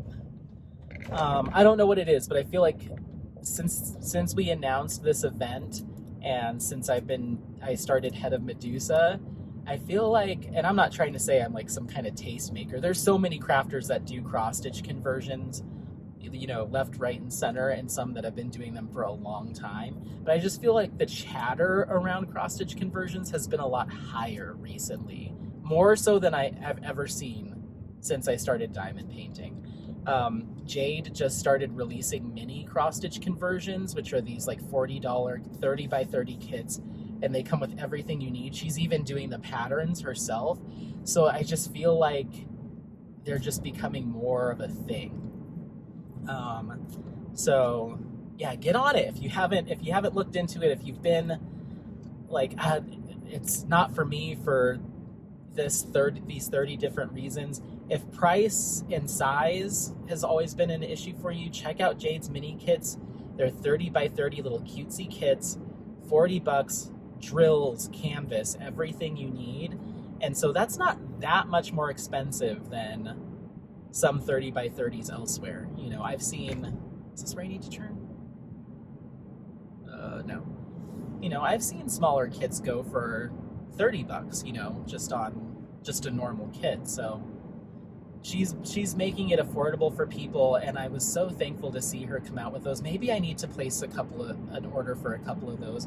I want to have a lot of different options to share with people right as we get closer to the event, and do a video where it's like, you can get your stuff from here, and here's what the drills look like, and here's what this canvas looks like, and here's all these different options, and not only tell you about them, but physically have them in my hands. And I have a couple. Well, obviously I have some of Jade's stuff, but I'm hoping to get some stuff from a few more shops, just so I have like a good mix. There is, let's see, I'm trying to think of which way to go home. I don't know if I want, yeah, I'm gonna go through Boulder. Going through Boulder on the way here was kind of a pain. Just getting through town, there was a lot of traffic, but it's still faster than going all the way to the main interstate and then down and over. So we're like butting up against the foothills west right now. If I keep going east, I can get on I-25, which runs north and south through Denver, and I can get home that way, but it's like an extra 10 or 12 miles that way and then back in. It would probably add another 30 minutes to the drive, if I was being honest. But there would be no traffic. So yeah, I'm loving that there's other options. I don't know, it just feels like right, and maybe it's because I'm doing a cross-stitch conversion and co-hosting an event about cross-stitch conversions that in my head it seems like a lot more people are talking about it. It's like once you buy a new car, you see everybody with that same car. So maybe that's what it is, but I don't know. It feels like there's more chatter around cross-stitch conversions. So all that to say, we need to get the group up, announce that the group has gone live. That way we can start getting some folks in there asking questions. I think we should be able to moderate it ourselves between the three of us. If we need any assistance, then I might be tapping one of you on the shoulder, but I think we can get it together. I just want to make sure it's built out appropriately and we have all of our rules in place. That way people can start shopping. Because I'm sure there's people that are like waiting to hear details right now that are like, I want to get one now. I don't want to wait till like July or August. Like I want to just get it ordered and know that I have it. So we'll do it. I'm not going to commit to a timeline, but I'm going to try to get it done tonight. And then maybe on our next meeting, I can be like, here's what I have set up. Let me know what you think. Also, speaking on the topic of Facebook groups, so this is the cross-stitch conversion Facebook group that will happen. As far as the single and placing Facebook group that I was thinking of putting together, in fact, it is together, it's just in draft mode, it isn't live. I think I'm going to backpedal on that, or at least put it on hold for now. I really do want to make a transition to like spending less time doing that kind of stuff, even though I enjoy it. I know this summer is going to be a lot of camping and we're already hiking a lot. So I don't know if taking on another avenue, another piece that will take more time. I don't know if adding that on top of, all of that other stuff is wise at this time. I just worry that I would launch it and I wouldn't be able to moderate it to the best of my abilities. I don't think I would be able to keep up with it, especially some of those other groups. I just see so much activity on them, and that would be awesome to have that, but I just don't know if I have the bandwidth to manage that. So I don't want it to be a place where people worst case scenario, someone's messaging me like, someone just posted this on your group. Can you believe this? Are you going to take this down? Like, we need a moderator on this. Like, I automatically go to that dark place of like having to remove a post or, and what if I'm out of town or I'm camping and then that whatever that is stays up all weekend? I have a lot of, I have a lot of trepidation when it comes to a Facebook group anyway, but especially if I don't have the time to give to it, then I don't want to do it. So we're not going to launch that Facebook group right now, if ever, but it's there and I have the name held if it does happen. And I already have a mod on there, but she doesn't have to do any work on it because I don't think it's going to happen. We'll see. At least I have the name if I want to open it, but it's just sitting there in like a draft mode. But the XS conversion 2023 or XS conversion 23 is what it's called. That'll probably be the name of the group, is #XS conversion 23, and then I'll put like a sub headline of like a diamond painting event presented by Sophie, Hana, and Anthony, or sparkling spectrumite, diamond help desk, and single and placing, something like that. And then the graphic in the background, I want to have a page that's a list of resources, that's like a Google Doc for where you can order a cross-stitch conversion or suppliers. I don't know how robust of a list that's going to be because there's lots that I haven't personally used. So I don't want to say, oh yeah, head over there and order from XYZ if I don't know. So the only place that I have at the time of filming this is Jaded Gem Shop, and then I might put a separate tab that's like, we haven't purchased directly from these folks yet, or these shops yet, but some other popular shops are XYZ. So it's kind of like a cover your butt, like, I can't personally say that this is great, but from what I hear, you know, your mileage may vary, buy at your own risk. But I think Ever Moment would be one. Unique Lures Down Under would be one, although I do have a not Unique Lures Down Under, I'm so sorry. Heaven and Earth Designs, Heaven and Earth Designs. I've ordered a canvas from them that came in that looks fantastic. I just haven't really gotten a chance to mess with it. I know I've ordered drills from Diamond Drills USA before, and they seemed fine, but I haven't used them for a cross-stitch conversion, so I don't know if I'd put them on there. So yeah, just a list like that, and then another list that's going to have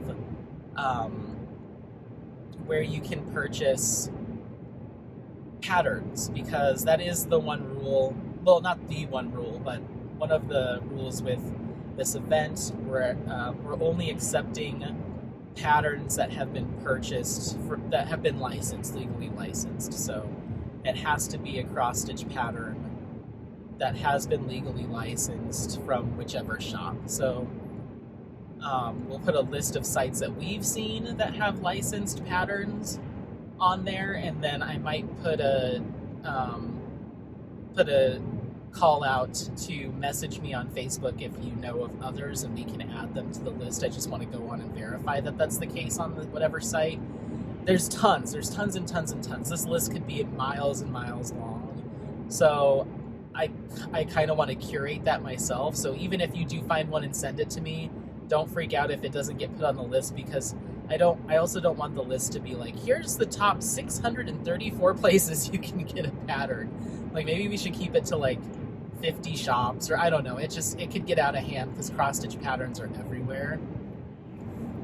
And I want to keep it relatively streamlined and simple for people to hop on that are feeling overwhelmed and be like, okay, these are the 20, 30 sites that I can go check out. And I might put a little note next to it that's like, variety or miscellaneous, or great for landscapes, great for old masters, great for fantasy, great for, great for cartoon / younger imagery, like unicorn. Not to say that that's for a specific age group, but you know what I mean? Like, how do you categorize what is offered? So there's a lot of depth to some of the Google Docs that need to be put together. I need to create our entry form and our exit form. We haven't figured out yet what we're going to require as far as how do you show that you've completed a certain amount. It's kind of hard.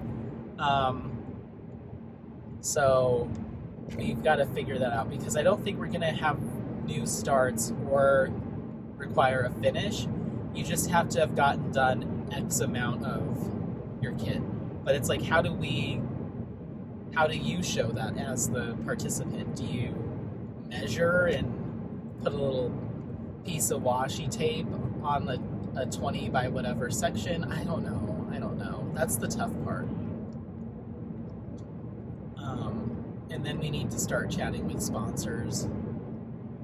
So, work on top of work on top of trying to live my life.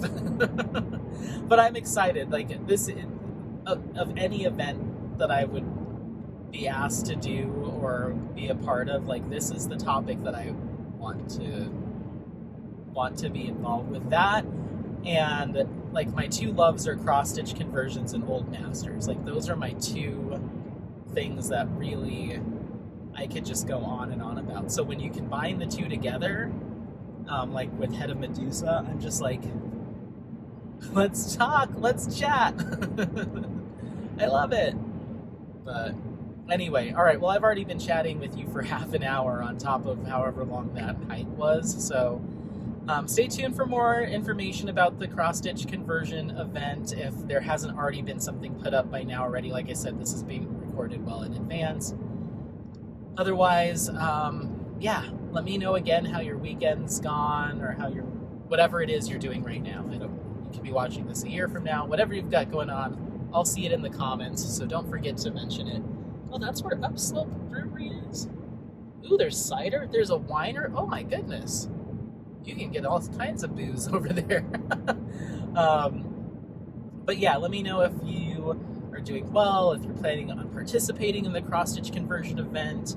I will be creating a series of videos talking about, once again, where you can, putting all of that information into a video, where you can go to collect your materials, where you can get good patterns for a variety of different price ranges. So once again, I just want to prove to people, or show people, that it is a lot more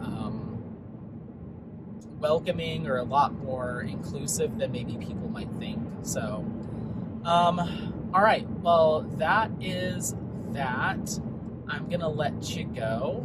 But don't forget to like, subscribe, share this content with friends, family members, anyone that you think might take some value out of this content. Otherwise, happy placing, and we'll see you next time. Bye, bye, bye, bye, bye. Say goodbye, Apollo. He's just staring awkwardly at me. Why are you such a creep? Give me your hand. Thank you. Okay, bye.